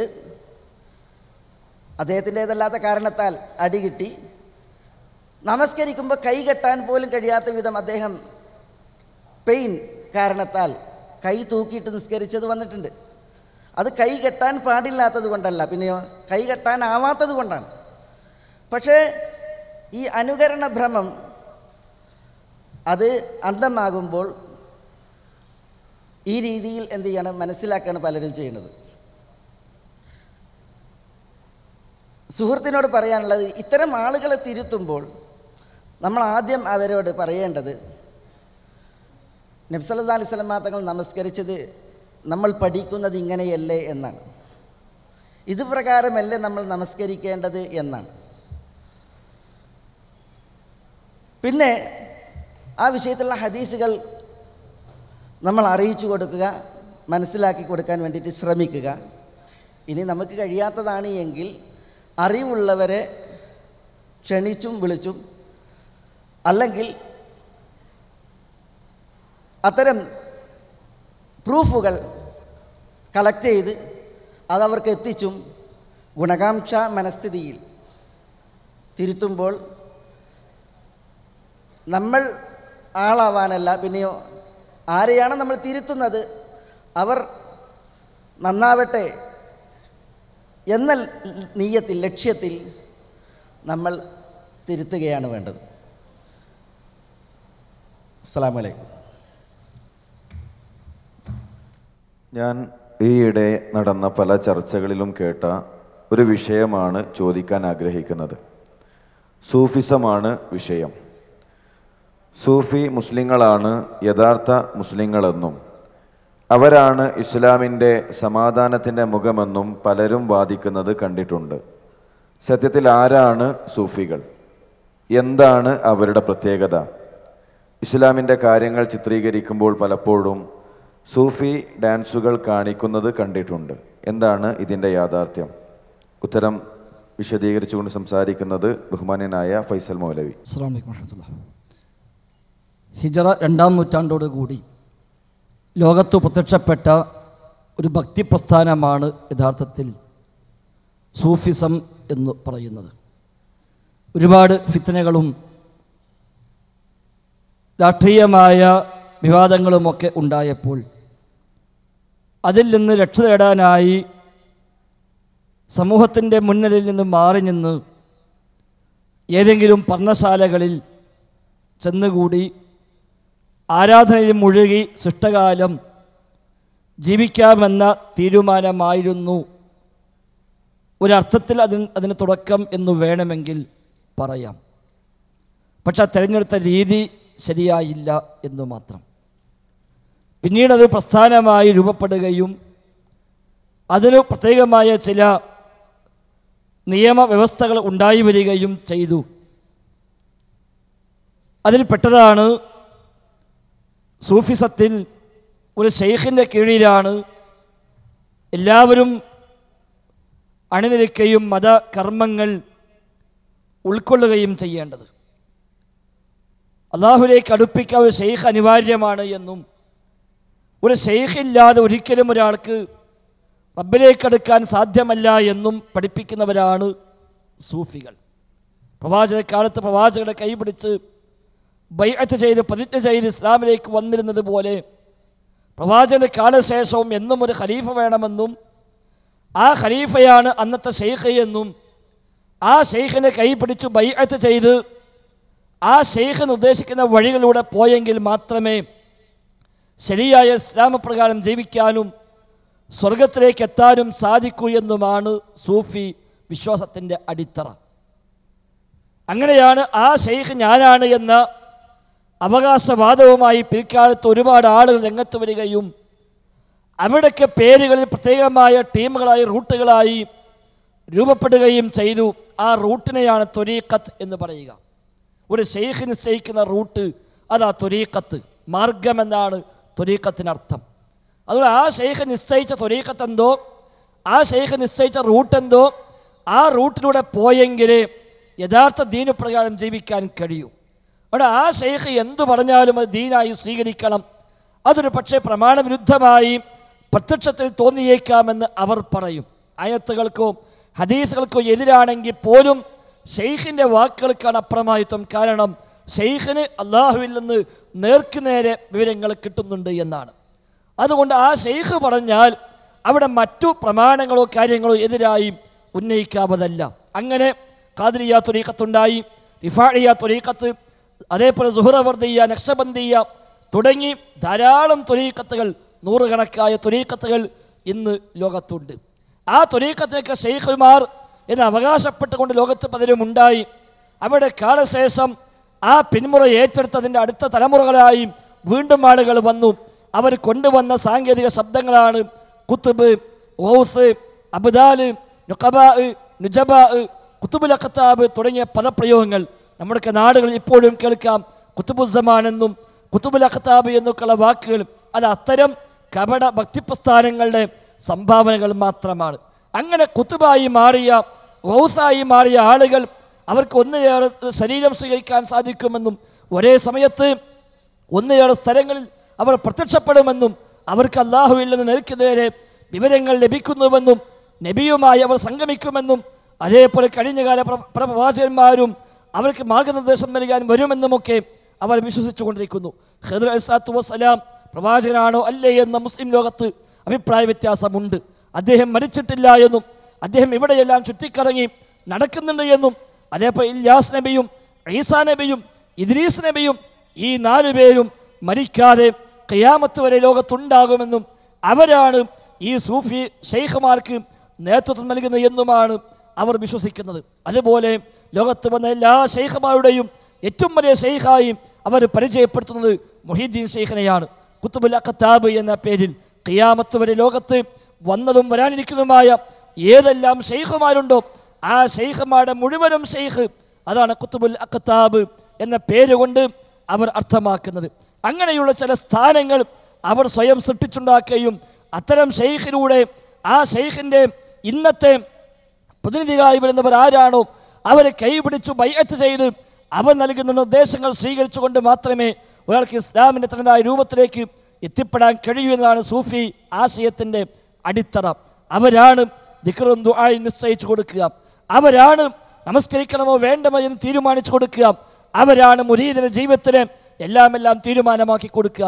അവർ ഇസ്ലാമിനെ 3ആയി വേർതിരിച്ചു: ത്വരീഖത്ത്, ഹഖീഖത്ത്, ശരീഅത്ത് എന്ന്. ശരീഅത്താണ് മതനിയമങ്ങൾ സ്വീകരിക്കുന്ന ഈ ലോകത്ത് സാധാരണക്കാരൊക്കെയും സ്വീകരിക്കേണ്ടുന്ന മാർഗമായി അവർ പരിചയപ്പെടുത്തിയത്. എന്നാൽ ശരീഅത്തിലൂടെ കുറച്ചു കാലം മുന്നോട്ട് പോയാൽ ത്വരീഖത്തിലേക്ക് എത്തുമെന്നും ആ ത്വരീഖത്തിലൂടെ പോയി ഹഖീഖത്തിലേക്ക് എത്തുമാണ് അവർ പറയാറുള്ളത്. അതിനൊരു ഉദാഹരണമായി പഠിപ്പിച്ചത് കപ്പലിൽ കയറി യാത്ര പോകുന്ന ഒരു യാത്രക്കാരനെ പോലെയാണ്. കപ്പലിൽ കയറി യാത്ര പോകുന്ന കപ്പൽ, അതാണ് ശരീഅത്ത്. ആ സമുദ്രമാണ് ത്വരീഖത്ത്.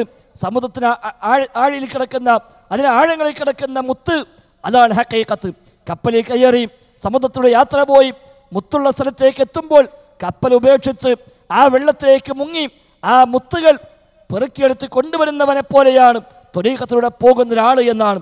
ശരീഅത്തിലൂടെ കുറച്ചു കാലം പോയി ശരീഅത്ത് ഉപേക്ഷിച്ച് പിന്നീട് ത്വരീഖത്തിലേക്ക് ഇറങ്ങി ആ ത്വരീഖത്തിൽ നിന്ന് പിന്നീട് ഹഖീഖത്തിലേക്ക് എത്തുന്ന, റബ്ബിനെ നേടാൻ ശ്രമിക്കുന്ന, റബ്ബിലേക്ക് ലയിക്കുന്ന അവസ്ഥയാണ് ത്വരീഖത്തുകാർ പഠിപ്പിക്കുന്നത്. ഈ അടിമ ഇബാദത്തുകൾ ചെയ്ത് റബ്ബിലേക്ക് അടുത്ത് അവസാനം അള്ളാഹുമായി ലയിച്ച് റബ്ബിലേക്ക് ഒന്നായി ചേരുന്ന ജദ്ബിൻ്റെ ഹാലയെന്ന്, ഫനാഇൻ്റെ ഹാലയെന്ന് അവർ പരിചയപ്പെടുത്തുന്ന റബ്ബിലേക്ക് ഈ അടിമ ലയിച്ചില്ലാതാകുന്ന, അതല്ലെങ്കിൽ ആ റബ്ബ് ഇങ്ങോട്ട് വന്ന് ഈ അടിമയിലേക്ക് അവതരിക്കുന്ന ഹുലൂലുവാദവും, അതേപോലെ ഇവിടെ അങ്ങോട്ട് പോയി അത് ആ റബ്ബിലേക്ക് ലയിക്കുന്ന ഫനാഅ്വാദവും അതാണ് ത്വരീഖത്തുകാർ പരിചയപ്പെടുത്തിയത്. യഥാർത്ഥത്തിൽ തീർച്ചയായും തെറ്റായ മാർഗമാണവ, പൈശാചികമാണവ.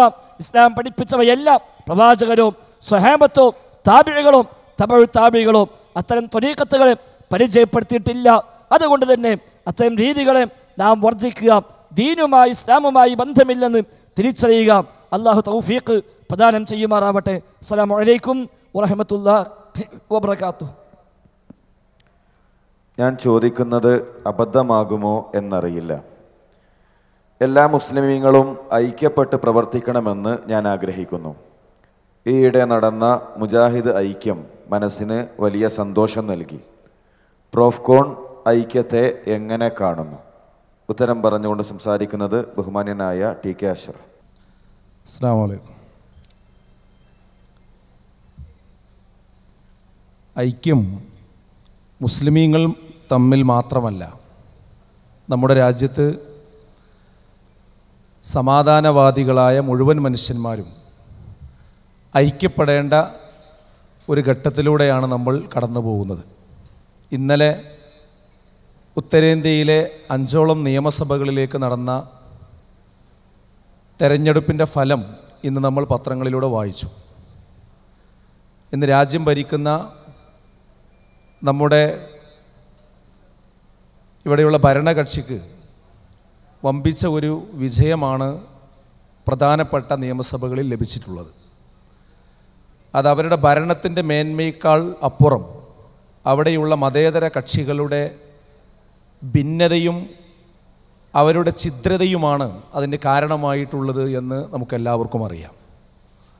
അതുകൊണ്ട് ഇന്ന് ഇന്ത്യ രാജ്യത്ത് തന്നെ ഫാഷിസത്തിനെതിരിൽ, അസഹിഷ്ണുതയ്ക്കെതിരിൽ സമാധാനവാദികളായ എല്ലാ മനുഷ്യന്മാരും, ഹിന്ദുക്കളും മുസ്ലിങ്ങളും ക്രിസ്ത്യാനികളും എല്ലാ മതേതര വിഭാഗത്തിൽപ്പെട്ട ആളുകളും ഐക്യപ്പെട്ട് നിൽക്കേണ്ട ഒരു ഘട്ടമാണ് നമ്മുടെ നാട്ടിലുള്ളത്.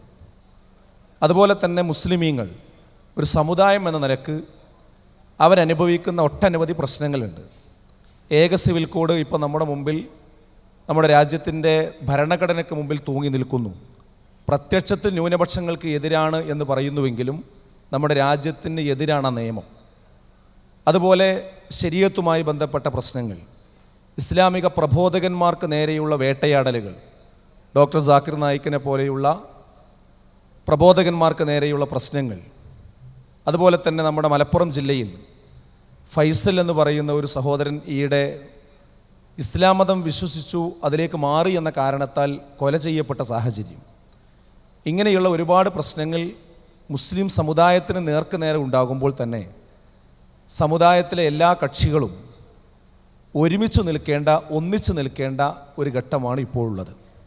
ഇവിടെ ചോദിച്ച ആ ചോദ്യത്തിൽ എന്താണ് ഈ പ്രോഫ്കോണിൻ്റെ സംഘാടകർക്ക് ഈ വിഷയത്തിൽ ഉള്ള അഭിപ്രായം, എന്താണ് വീക്ഷണമെന്ന് ചോദിച്ചല്ലോ. നമുക്കുള്ള അഭിപ്രായം ഇവിടെയുള്ള പൊതുവിഷയങ്ങളിൽ, മുസ്ലിം സൊസൈറ്റിയെ, സമുദായത്തെ മൊത്തത്തിൽ ബാധിക്കുന്ന പൊതുവിഷയങ്ങളിൽ എല്ലാ മുസ്ലിം സംഘടനകളും അവരുടെ വ്യത്യാസങ്ങൾ മറന്നുകൊണ്ട് ഒന്നിച്ച് നിൽക്കണം, ഐക്യപ്പെട്ട് നിൽക്കണം.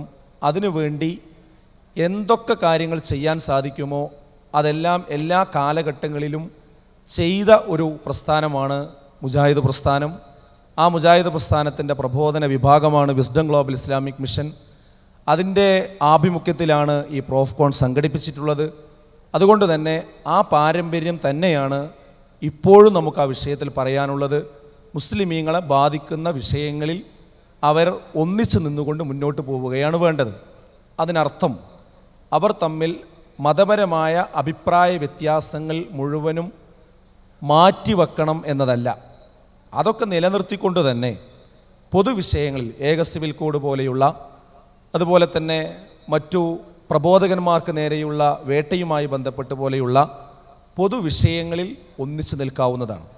ഇത് നമ്മുടെ ഇന്ത്യ രാജ്യത്ത് സാധ്യമാകുന്ന ഒരു കാര്യമാണ്. ഇന്ത്യക്ക് വേണ്ടി ഇന്ത്യക്കാർ മുഴുവനും ഒന്നിച്ചു നിൽക്കുക, മുസ്ലിം സമുദായത്തിന് വേണ്ടി മുസ്ലിം സമുദായം ഒറ്റക്കെട്ടായി നിൽക്കുക, ഇത് രണ്ടും പ്രായോഗികമാണെന്ന് ഇന്ത്യയുടെ ചരിത്രം നമ്മെ ബോധ്യപ്പെടുത്തുന്നുമുണ്ട്. 1930-40 കാലഘട്ടങ്ങളിൽ ഇന്ത്യ രാജ്യത്ത് നടന്ന സ്വാതന്ത്ര്യ സമര പോരാട്ടങ്ങൾ, അത് ഹിന്ദുക്കളും മുസ്ലിമീങ്ങളും എല്ലാവരും ഒന്നിച്ചു നിന്നുകൊണ്ടാണ് ബ്രിട്ടീഷുകാർക്കെതിരിൽ പോരാടിയത്. കേരളത്തിലും അങ്ങനെ തന്നെയായിരുന്നു. നേരത്തെ KM മൗലവിയുമായി ബന്ധപ്പെട്ടുകൊണ്ട് അവതരിപ്പിച്ച ചരിത്ര പശ്ചാത്തലം നമ്മൾ കേട്ട് കഴിഞ്ഞു. അവർ അത് പ്രായോഗികമായി തെളിയിച്ചതാണ് ബ്രിട്ടീഷുകാർക്കെതിരിൽ ഒന്നിച്ചു നിന്നുകൊണ്ട് പോരാടിയത്. അതേ സന്ദർഭത്തിൽ തന്നെയാണ് പേഴ്സണൽ ലോ അഥവാ മുസ്ലിമീങ്ങളുടെ വ്യക്തി നിയമവുമായി ബന്ധപ്പെട്ട വെല്ലുവിളി ഉണ്ടായപ്പോൾ 1930 കാലഘട്ടങ്ങളിൽ മുസ്ലിമീങ്ങൾ ഒന്നിച്ചു നിന്നുകൊണ്ട് ആ വിഷയത്തിൽ ഒന്നിച്ചു നിന്നുകൊണ്ട് പോരാടുകയും ആ നിയമം, മുസ്ലിം വ്യക്തി നിയമം ഇവിടെ സംരക്ഷിച്ചു നിർത്തുകയും ചെയ്തത് മുസ്ലിങ്ങളുടെ ഐക്യത്തോടു കൂടിയായിരുന്നു. അപ്പോൾ ഇന്ത്യയുടെ സ്വാതന്ത്ര്യത്തിന് വേണ്ടി വിശാലമായ ഐക്യം നടക്കുമ്പോൾ തന്നെ മുസ്ലിമീങ്ങളുടെ അവകാശം നേടിയെടുക്കുന്നതിന് വേണ്ടി സാമുദായിക ഐക്യവും ഇവിടെ പരീക്ഷിക്കുകയും വിജയിക്കുകയും ചെയ്ത ഒരു പ്രയോഗമാണ്. അതേ രീതി തന്നെയാണ് ഇപ്പോഴും നമുക്ക് കേരളത്തിൽ ആവശ്യമായിട്ടുള്ളത്. ഇന്ത്യയിലെ വർദ്ധിച്ചു വരുന്ന അസഹിഷ്ണുതയ്ക്കെതിരിൽ സമാധാനവാദികൾ ഒന്നിച്ചു നിൽക്കണം. അതുപോലെ മുസ്ലിം സമുദായത്തിന് നേരെയുള്ള മതപ്രബോധനത്തിന് നേരെയുള്ള വിഷയങ്ങളിൽ നമ്മളെല്ലാവരും കക്ഷി വ്യത്യാസങ്ങൾ മറന്നുകൊണ്ട് ഒന്നിച്ചു നിൽക്കണം. ഏക സിവിൽ കോഡുമായി ബന്ധപ്പെട്ടുകൊണ്ട് സമുദായ രാഷ്ട്രീയ സംഘടനകൾ ഇവിടെ വിളിച്ചു ചേർത്ത യോഗങ്ങളിൽ ഈ വിസ്ഡം ഗ്ലോബൽ ഇസ്ലാമിക് മിഷൻ്റെ പണ്ഡിതന്മാരും നേതാക്കന്മാരും പങ്കെടുക്കുകയും ആ ചർച്ചകളിൽ അഭിപ്രായങ്ങൾ രേഖപ്പെടുത്തുകയും അതിൻ്റെ മറ്റുള്ള പ്രവർത്തനങ്ങളിൽ ഭാഗമാക്കുകയും ചെയ്തിട്ടുണ്ട്. ഇനിയും അത് തുടരും. എന്നാൽ ഇവിടെ വിശദീകരിച്ചതുപോലെയുള്ള മതപരമായ വിഷയങ്ങളിലുള്ള അഭിപ്രായ ഭിന്നതകൾ ഉണ്ടാകുമ്പോൾ അതിൽ നമ്മൾ ഇവിടെ ഏക സിവിൽ കോഡിൻ്റെ പ്രശ്നമുണ്ട്, ഇവിടെ ഒരുപാട് ബുദ്ധിമുട്ടുകൾ നമുക്കുണ്ട്, അതുകൊണ്ട് നമ്മൾ അഭിപ്രായ വ്യത്യാസങ്ങളൊക്കെ അവസാനിപ്പിച്ച് നമുക്കവിടെ ഒന്നാവാം എന്ന ഒരു ലൈന് ഒരിക്കലും തന്നെ ഒരു മുസ്ലിമിന് സ്വീകരിക്കാൻ പാടില്ല. കാരണം ഇവിടെ മുസ്ലിം സംഘടനകൾക്കിടയിലുള്ള പ്രശ്നം അടിസ്ഥാനപരമാണ്. തൗഹീദിൻ്റെ വിഷയത്തിൽ അള്ളാഹുവിനോട് മാത്രമേ പ്രാർത്ഥിക്കാൻ പാടുള്ളൂ എന്നതാണ് യഥാർത്ഥത്തിൽ മുസ്ലിമീങ്ങളുടെ വിശ്വാസം. എന്നാൽ അതിന് എതിരായ പ്രവർത്തനങ്ങൾ മുസ്ലിം സംഘടനകളിൽ പലരും ചെയ്തുകൊണ്ടിരിക്കുന്നുണ്ട്. അതുപോലെ പ്രവാചകൻ പഠിപ്പിക്കാത്ത ഒരുപാട് ബിദ്അത്തുകൾ മതത്തിൻ്റെ പേരിൽ വെച്ച് കെട്ടുന്നുണ്ട്. ഇങ്ങനെയുള്ള ഒട്ടനവധി പ്രശ്നങ്ങൾ നിലനിൽക്കുമ്പോൾ, നേരത്തെ നിങ്ങൾ ചോദ്യോത്തരങ്ങളിലൂടെ കേട്ട ഒട്ടനവധി ഭിന്നതകൾ നിലനിൽക്കുമ്പോൾ അതൊക്കെ ഐക്യത്തിൻ്റെ പേര് പറഞ്ഞ്, ഏക സിവിൽ കോഡിൻ്റെ പേര് പറഞ്ഞ് നമ്മൾ എല്ലാവരും ഐക്യപ്പെടാം. ശിർക്കും തൗഹീദും ഒരിക്കലും ഐക്യപ്പെടുകയില്ല, സുന്നത്തും ബിദ്അത്തും ഒരിക്കലും ഐക്യപ്പെടുകയില്ല, അതുപോലെ തന്നെ ഹദീസും ഹദീസ് നിഷേധങ്ങളും ഒരിക്കലും ഐക്യപ്പെടുകയില്ല. അതിൽ നമ്മൾ സ്വീകരിക്കേണ്ടത് നമ്മുടെ സ്വർഗവുമായി ബന്ധപ്പെട്ട വിഷയമാണ്. ഇന്ന് നമ്മൾ മരിച്ചാൽ നാളെ നമുക്ക് ഖബറിൽ പോയി കിടക്കണം, നാളെ പരലോകത്ത് വിചാരണയുണ്ട്. അവിടെ നമുക്ക് സ്വർഗം ലഭിക്കണമെങ്കിൽ നമ്മൾ മതപരമായ കാര്യത്തിൽ ഭിന്നതയുണ്ടായാൽ ശ്രദ്ധിക്കേണ്ടത് വിശുദ്ധ ഖുർആൻ പറഞ്ഞു, യാ അയ്യുഹല്ലദീന ആമനു അത്തിയുല്ലാഹ വ അത്തിയുർ റസൂൽ വ ഉലിൽ അംരി മിൻകും. നിങ്ങൾ അള്ളാഹുവിനെയും റസൂലിനെയും നിങ്ങളുടെ കൈകാര്യകർത്താക്കളെയും നിങ്ങൾ അനുസരിക്കണം. എന്നിട്ട് ശേഷം പറഞ്ഞു, ഫഇൻ തനാസഅതും ഫീ ഷൈഇൻ ഫറുദ്ദൂഹു ഇലല്ലാഹി വർ റസൂൽ. നിങ്ങൾക്കിടയിൽ എന്തെങ്കിലും ഭിന്നതകൾ ഉണ്ടായാൽ, അഥവാ മതപരമായ വിഷയങ്ങളിൽ എന്തെങ്കിലും ഭിന്നതകൾ ഉണ്ടായാൽ, അപ്പോൾ നിങ്ങൾ അള്ളാഹുവിലേക്കും റസൂലിലേക്കുമാകുന്നു അത് നിങ്ങൾ മടക്കേണ്ടത്. അതാണ് നിങ്ങൾക്ക് ഏറ്റവും നന്നായിട്ടുള്ളത് എന്നാണ് വിശുദ്ധ ഖുർആൻ പറയുന്നത്. ഇൻ കുൻതും തുഅ്മിനൂന ബില്ലാഹി വൽ യൗമിൽ ആഖിർ ദാലിക ഖൈറുൻ വ അഹ്സനു തഅ്വീലാ. അള്ളാഹുവിലും പരലോകത്തിലും വിശ്വസിക്കുന്നവർക്ക് അതാണ് ഏറ്റവും കരണീയമായിട്ടുള്ളത്, അതാണ് ഏറ്റവും നല്ല പര്യവസാനവും അവർക്കായിരിക്കും ഉണ്ടാവുക എന്നതാണ്. അപ്പോൾ നമുക്ക് ഈ ലോകത്തും പരലോകത്തും അള്ളാഹുവിൻ്റെ സഹായം ലഭിക്കണമെങ്കിൽ ഖുർആനിലും സുന്നത്തിലും പറഞ്ഞ കാര്യങ്ങൾ താൽക്കാലികമായ ആവശ്യങ്ങൾക്ക് വേണ്ടി വിട്ടുവീഴ്ച ചെയ്തുകൊണ്ടുള്ള ഒരു ഐക്യം നമ്മൾ ഉണ്ടാക്കിയാൽ അള്ളാഹുവിൻ്റെ കാവൽ നമുക്ക് ലഭിക്കുകയില്ല, നാളെ പരലോകത്ത് നമുക്ക് രക്ഷ കിട്ടുകയില്ല. നാളെ പരലോകത്ത് ചെന്നിട്ട് നിങ്ങളെന്തേ ഈ തൗഹീദിൽ നിന്ന് വ്യതിചലിച്ചു പോയി, എന്തേ നിങ്ങൾ ബിദ്അത്ത് ചെയ്തു എന്ന് ചോദിക്കുമ്പോൾ ഞങ്ങളുടെ നാട്ടിൽ കുറേ കുഴപ്പങ്ങളും പ്രശ്നങ്ങളൊക്കെ ഉണ്ടായിരുന്നു, അപ്പോൾ ഞങ്ങൾ അതൊക്കെ മറന്ന് എല്ലാവരും യോജിച്ചു. അതുകൊണ്ട് ഈ കാര്യങ്ങളിലൊന്നും വ്യക്തത വരുത്താനും അതിൻ്റെ വിഷയം മനസ്സിലാക്കാനും ഞങ്ങൾക്ക് കഴിഞ്ഞില്ല എന്നൊരിക്കലും നമുക്ക് നാളെ പരലോകത്ത് പറയാൻ കഴിയില്ല. അള്ളാഹു പറഞ്ഞത് എന്താണ്? നിങ്ങൾ എന്തെങ്കിലും പ്രശ്നം നിങ്ങൾക്കിടയിൽ ഉണ്ടായിക്കഴിഞ്ഞാൽ അതിൽ ഖുർആൻ എന്താണോ പറയുന്നത്, ഹദീസ് എന്താണോ പറയുന്നത്, അതിലേക്ക് നിങ്ങൾ തിരിച്ചു വരണം, അതിൽ നിങ്ങൾ ഉറച്ചു നിൽക്കണം.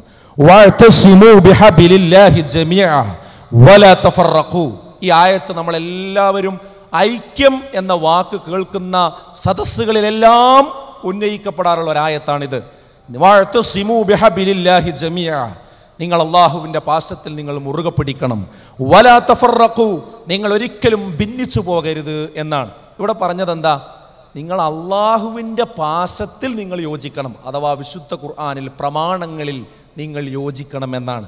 അപ്പോൾ ഒരു ഭിന്നതയുള്ള വിഷയത്തിൽ എന്താണോ ഖുർആൻ പറയുന്നത്, ഹദീസ് പറയുന്നത്, അതിൽ പറയുന്ന വിഷയത്തിലേക്കാണ് നമ്മൾ എന്ത് ചെയ്യേണ്ടത്? വരേണ്ടത്. അതിലാണ് നമ്മൾ യോജിക്കേണ്ടത്. അതാണ് യഥാർത്ഥത്തിലുള്ള ഐക്യം. ആ ഐക്യത്തിന് വേണ്ടിയാണ് ഈ പ്രോഫ്കോണിൻ്റെ സംഘാടകർ പ്രവർത്തിച്ചു കൊണ്ടിരിക്കുന്നത്. ഇവിടെയും മുജാഹിദ് പ്രസ്ഥാനത്തിൽ ഇപ്പോൾ ഉണ്ടായി എന്ന് പറയുന്ന ഐക്യവും ഈ മാനദണ്ഡത്തിൽ തന്നെയാണ് നമ്മൾ മനസ്സിലാക്കേണ്ടത്. 2002 ആദ്യ മുജാഹിദ് പ്രസ്ഥാനത്തിൽ നിന്നൊരു വിഭാഗം പുറത്തുപോയത്. അത് നേരത്തെ ഇവിടെ ബഹുമാന്യനായ ഫൈസൽ മൗലവി പറഞ്ഞു. എന്താണ് മൻഹജു സലഫ് എന്ന് നിങ്ങൾക്ക് വിശദീകരിച്ചു തന്നു. അത് കൈവിട്ടാൽ നമ്മൾ വഴികേടിലാവും. 2002 ഒരു വിഭാഗം അത് കൈവിട്ടുകൊണ്ടും അതിനെ ചോദ്യം ചെയ്തുകൊണ്ടുമാണ് ഇതിൽ നിന്ന് പുറത്തുപോയത്. ദീർഘമായ 14 കൊല്ലം കഴിഞ്ഞപ്പോൾ വീണ്ടും ഇതിൽ പ്രയാസങ്ങൾ ഉണ്ടായി. ഇതിലുണ്ടായിരുന്ന ഒരു വിഭാഗം അവരോടൊപ്പം ചേർന്നു. അവരുടെ അതേ ആശയങ്ങൾ വീണ്ടും അവരും പ്രചരിപ്പിക്കുന്ന ഒരവസ്ഥയുണ്ടായി. അതാണ് ഇപ്പോൾ സംഭവിച്ചത്. അപ്പോൾ കേരള നേതൃത്വത്തിൽ മുജാഹിദീൻ KM മൗലവി അത് സ്ഥാപിച്ച കാലം മുതൽ ഇത്രയും കാലം തുടർന്നു പോരുന്ന പ്രമാണങ്ങളോടുള്ള ശരിയായ നിലപാടിൽ ഉറച്ചു നിൽക്കുന്ന ഒരു വിഭാഗമാകുന്നു. പിന്നീട് വിസ്ഡം ഗ്ലോബൽ ഇസ്ലാമിക് മിഷൻ എന്ന ഒരു പേരിൽ ഇപ്പോൾ ഇവിടെ പ്രവർത്തിച്ചു കൊണ്ടിരിക്കുന്നത്. അവർ മുജാഹിദുകളാണ്, കേരള നേതൃത്വത്തിൽ മുജാഹിദിൻ്റെ മെമ്പർമാരാണ്. എന്നാൽ സംഘടനയിൽ ഒരു പ്രയാസമുണ്ടായപ്പോൾ കുഴപ്പങ്ങളും ഫസാദുകളും പ്രശ്നങ്ങളും ഉണ്ടാകാതിരിക്കാൻ വേണ്ടി പ്രബോധനത്തിന് വേണ്ടി ഉണ്ടാക്കിയ ഒരു സംവിധാനമാണിത്. ഈ സംവിധാനത്തിൻ്റെ കീഴിലാണ് പ്രോഫ്കോൺ സംഘടിപ്പിക്കുന്നത്.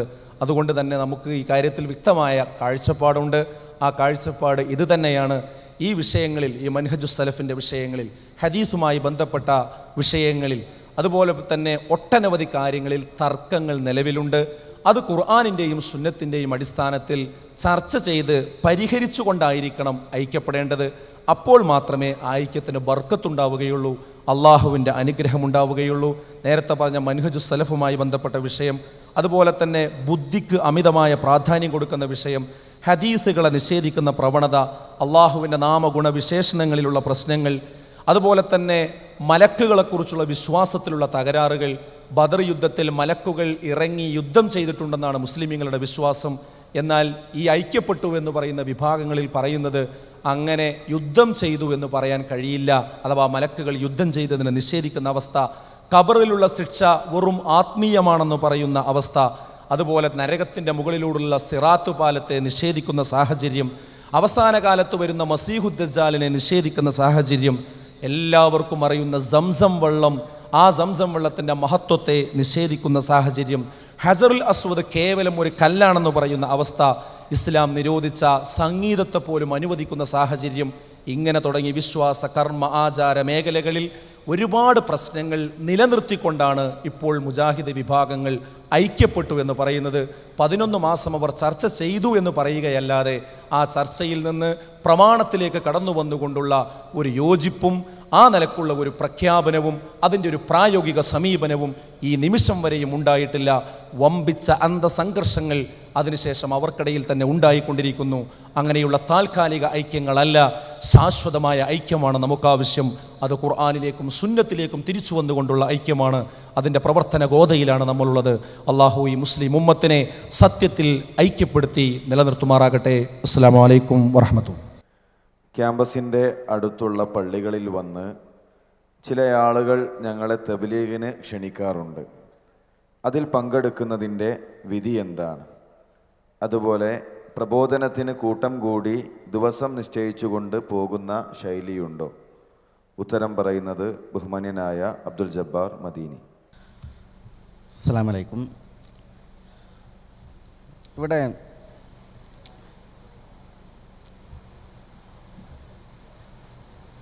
ഈ ചോദ്യത്തിൽ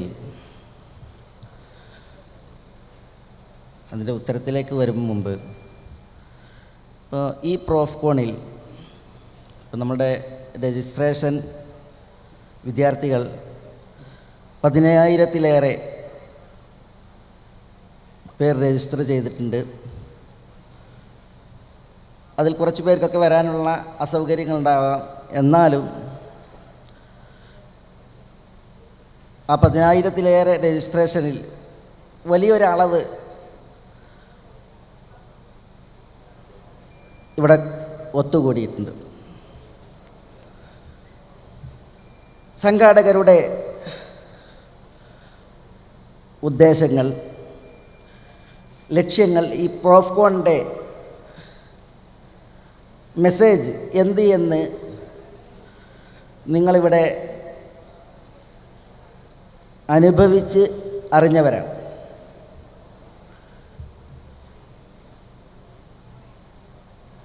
നമ്മുടെ വിശ്വാസങ്ങൾ എങ്ങനെ നമ്മൾ ചിട്ടപ്പെടുത്തണം, അതേപോലെ നമ്മളുടെ ഓരോ കർമ്മങ്ങൾ, നമസ്കാരവുമായി ബന്ധപ്പെട്ടൊക്കെയുള്ള കർമ്മങ്ങൾ, അത് നമ്മളെങ്ങനെയാണ് ചിട്ടപ്പെടുത്തേണ്ടത്, അതൊക്കെയാണ് ഇവിടെ നമ്മൾ പഠിക്കേണ്ടത്. അതേപോലെ തന്നെ നമ്മൾ ഇവിടെ കൂടുതൽ ശ്രദ്ധിച്ച ആശയമാണ് നമുക്കൊരിക്കലും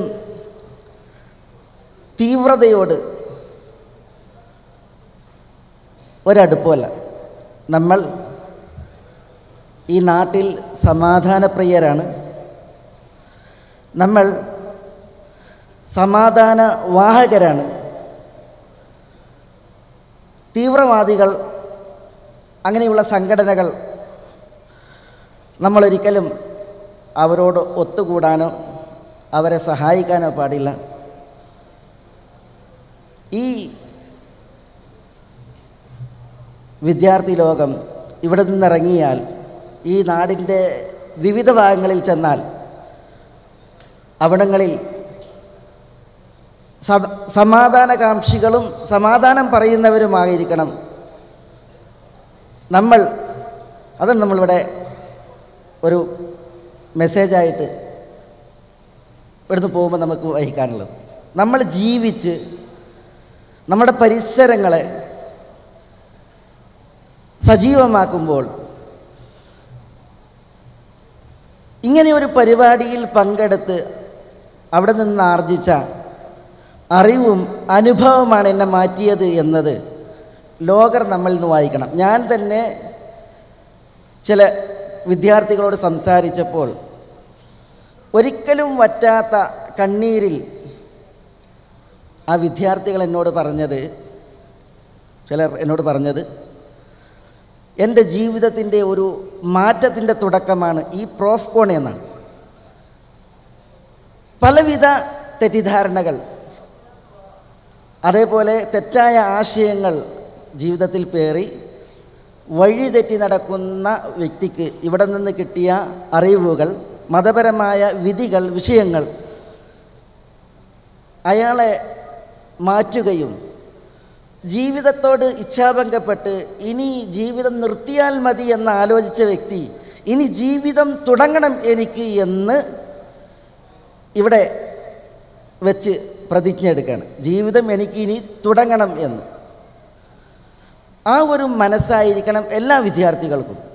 അതുകൊണ്ട് തന്നെ ഇവിടെ നിന്ന് ഇറങ്ങുന്ന ഓരോ വിദ്യാർത്ഥികളും തങ്ങളുടെ പാഠശാലകളിൽ, കോളേജുകളിൽ, വീടുകളിൽ, പരിസരങ്ങളിൽ സമാധാനത്തിൻ്റെ സന്ദേശവാഹകരായിരിക്കണം. സത്യസന്ധമായി, വിനയാന്വിതരായി നമ്മൾ കേട്ട പഠിച്ച സന്ദേശങ്ങളെ പകരുന്നവരായിരിക്കണം. ഇനിയും ഈ സന്ദേശം പഠിക്കുവാൻ ഇതുപോലുള്ള വേദികളെ, അവസരങ്ങളെ ഉപയോഗപ്പെടുത്തുന്നവരാകണം. ഇത് ആദ്യമേ പറയണം. എന്തുകൊണ്ട് നമ്മൾ ഇവിടെ നിന്ന് ഇറങ്ങിയാലും പൂർവ്വസ്ഥിതിയിലേക്ക് നമ്മളെ പിടിച്ചു വലിക്കാനും നമ്മളെ പിന്നാലെ കൂടാനും നമ്മുടെ ഏറ്റവും വലിയ ശത്രുവായ ശൈത്താനുണ്ട്, പിശാചുണ്ട്. ആ പിശാചിനെ തോൽപ്പിക്കുക എന്നുള്ളത് ഏറെ ശ്രമകരമാണ്. നമ്മൾ നന്നായി മനസ്സ് വെക്കുകയും ഇതുപോലുള്ള വേദികളെ തുടർ പഠനത്തിനുള്ള വേദികളാക്കുകയും ചെയ്യൽ അതിനനിവാര്യമാണ്. പിശാചിനെ പോലെ തന്നെ നമ്മളെ വ്യതിചലിപ്പിക്കുവാൻ പല കക്ഷികളുമുണ്ട്. നമ്മൾ ചോരത്തളപ്പിൻ്റെ പ്രായത്തിലാണ്. യൗവനത്തിലെത്തിയവർ, യൗവനത്തിലേക്ക് കാലെടുത്ത് വെക്കുന്നവർ, ടീനേജിൻ്റെ ഉയർന്ന ഏജിൽ എത്തി നിൽക്കുന്നവരാണ് നമ്മൾ. അതുകൊണ്ട് തന്നെ നമ്മളുടെ സിരകളിൽ രക്തം തിളക്കുന്ന ഒരു പ്രായമാണ്. അതുകൊണ്ട് ഈ തീവ്രവാദികളും അതേപോലെ അങ്ങനത്തെ ആശയക്കാരൊക്കെ ഇങ്ങനെ അവരുടെ വീര്യമെടുത്ത് സംസാരിക്കുമ്പോൾ, പ്രഷർ ഇളകി സംസാരിക്കുമ്പോൾ നമ്മളും അവരോടൊപ്പം ഇളകാനുള്ള അവസരം ഉണ്ടാകും. അതുകൊണ്ട് അത്തരം തീവ്രതകളെ നമ്മൾ ശരിക്ക് സൂക്ഷിക്കണം. അതൊരു ഭാഗത്താണ് എങ്കിൽ ചില ആളുകൾ നമ്മളെ വശീകരിക്കുന്നത് ഭവ്യതയിലും അതേപോലെ ആത്മീയതയിലും നമ്മളെ വശീകരിച്ചുകൊണ്ടാണ്. അവിടെയാണ് നമ്മുടെ ഈ ചോദ്യത്തിൻ്റെ പ്രസക്തി. ഇപ്പോൾ തബ്ലീഗ് ജമാഅത്ത് എന്ന് പറഞ്ഞിട്ടൊരു സംഘടന ഉണ്ട്. അവരുടേത്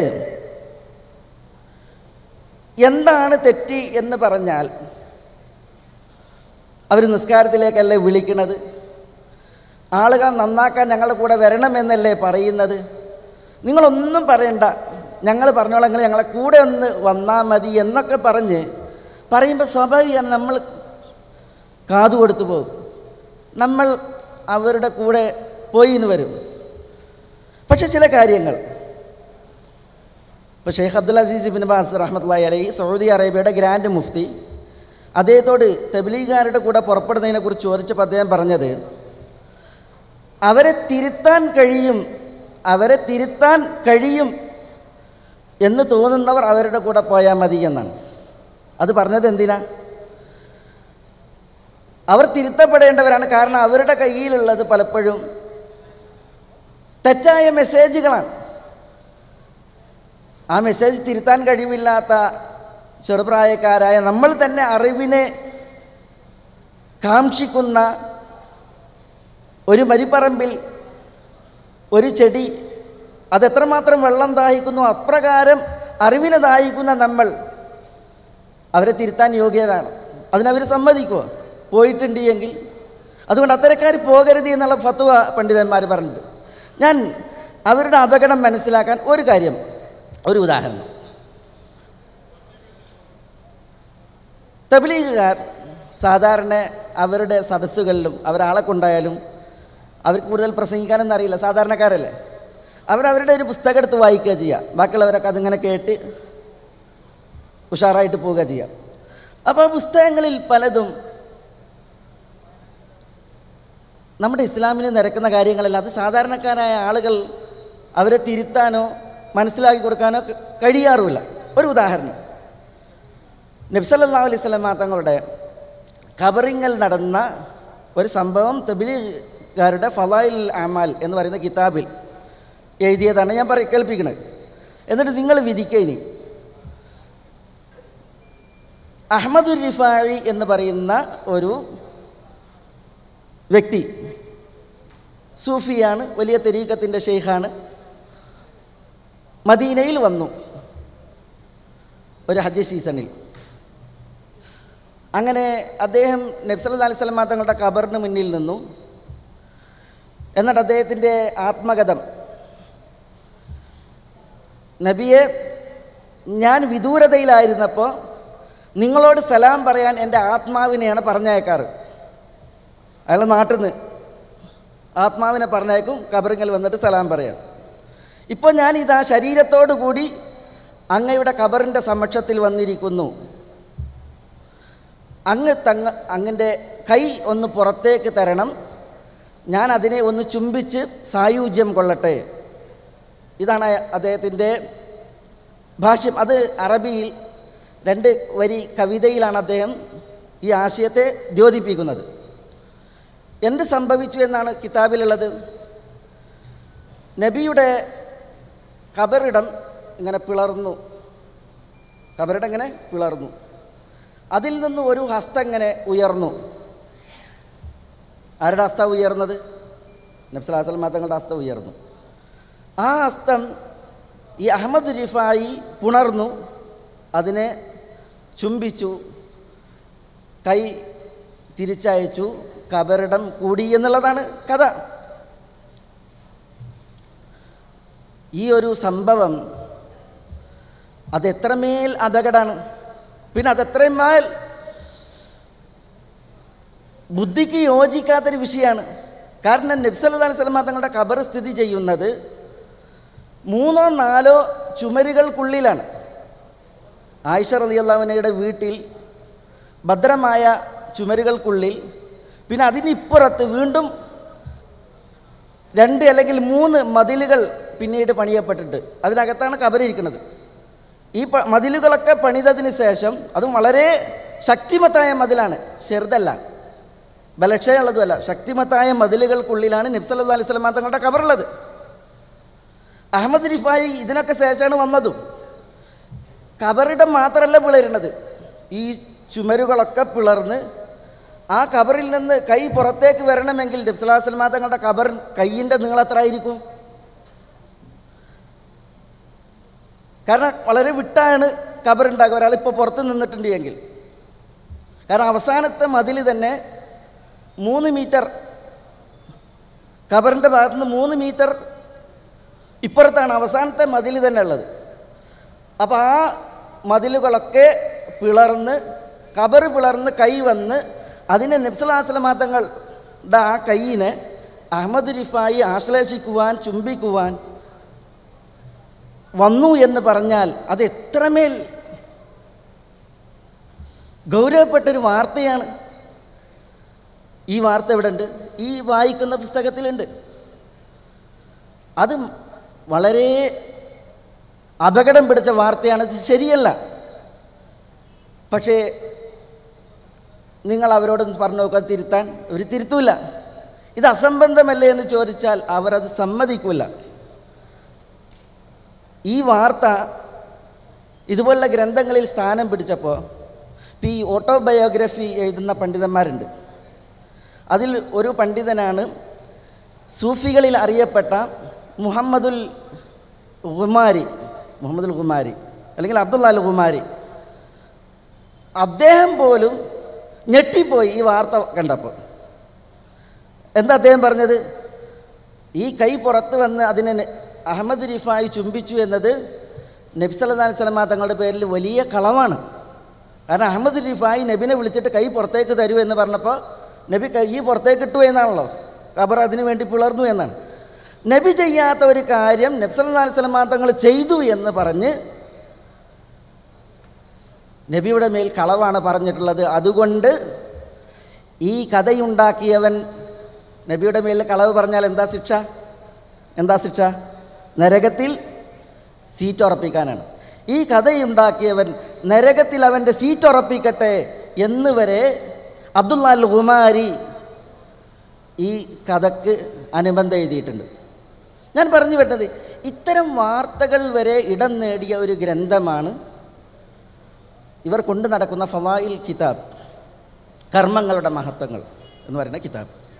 ഇത് മാത്രമല്ല, ഇതിനേക്കാൾ അബദ്ധങ്ങൾ, അതേപോലെ തന്നെ വൈകല്യങ്ങൾ പലതും ആ പുസ്തകത്തിലുണ്ട്. ഇതൊക്കെയാണ് എന്ത് ചെയ്യുന്നത്? അവർ ഓതിക്കൊടുക്കുന്നത്, പാമരന്മാർ അത് കേട്ടുകൊണ്ടിരിക്കുന്നത്, അവരുടെ യാത്ര തുടരുന്നത്. ഇവരുടെ കൂടെ കൂടി ഇതൊക്കെ പ്രചരിപ്പിക്കുന്നവരും നമ്മളാകണം. ആലോചിക്കാനുണ്ട്. അള്ളാഹു എല്ലാവർക്കും സൽബുദ്ധി പ്രദാനം ചെയ്യുമാറാവട്ടെ. അസ്സലാമു അലൈക്കും. സഹോദരന്മാരെ, നമ്മുടെ ഈ സെഷൻ ഇവിടെ അവസാനിക്കുകയാണ്. നൂറുകണക്കിന് ചോദ്യങ്ങൾ നമുക്ക് എഴുതി കിട്ടിയിട്ടുണ്ട്. വളരെ പ്രാധാന്യമർഹിക്കുന്ന ചോദ്യങ്ങൾ തന്നെയാണ് അധികവും. ഇനി നമ്മുടെ തുടർന്നുള്ള ചോദ്യങ്ങൾക്ക് ഉത്തരം കണ്ടെത്തേണ്ടത് പീസ് റേഡിയോയിലെ അൽ ഇജാബ, നമ്മുടെ സംശയ നിവാരണത്തിനുള്ള പ്രോഗ്രാമാണ്. പീസ് റേഡിയോ ഉപയോഗപ്പെടുത്തിക്കൊണ്ട് തന്നെയാണ് ഇനി നമുക്കുള്ള സംശയങ്ങൾക്ക് നമ്മൾ ഉത്തരം കണ്ടെത്തുന്നത്. അതുപോലെ തന്നെ ഗൈഡൻസ് സെൻറ്റർ ഇവിടെ തുടർന്ന് പ്രവർത്തിച്ചു കൊണ്ടിരിക്കുന്നുണ്ട്. അവിടെ കടന്നു ചെന്നുകൊണ്ട് നമ്മുടെ സംശയങ്ങൾക്ക് നമ്മൾ ഉത്തരം കണ്ടെത്തേണ്ടതുണ്ട്. ഈ പ്രോഗ്രാം ഇവിടെ അവസാനിക്കുകയാണ്. കേട്ടതും പഠിച്ചതുമായ കാര്യങ്ങൾ മനസ്സിലാക്കി അമല് ചെയ്യുവാനുള്ള തൗഫീഖ് അല്ലാഹു തആല നമുക്ക് നൽകി അനുഗ്രഹിക്കുമാറാകട്ടെ.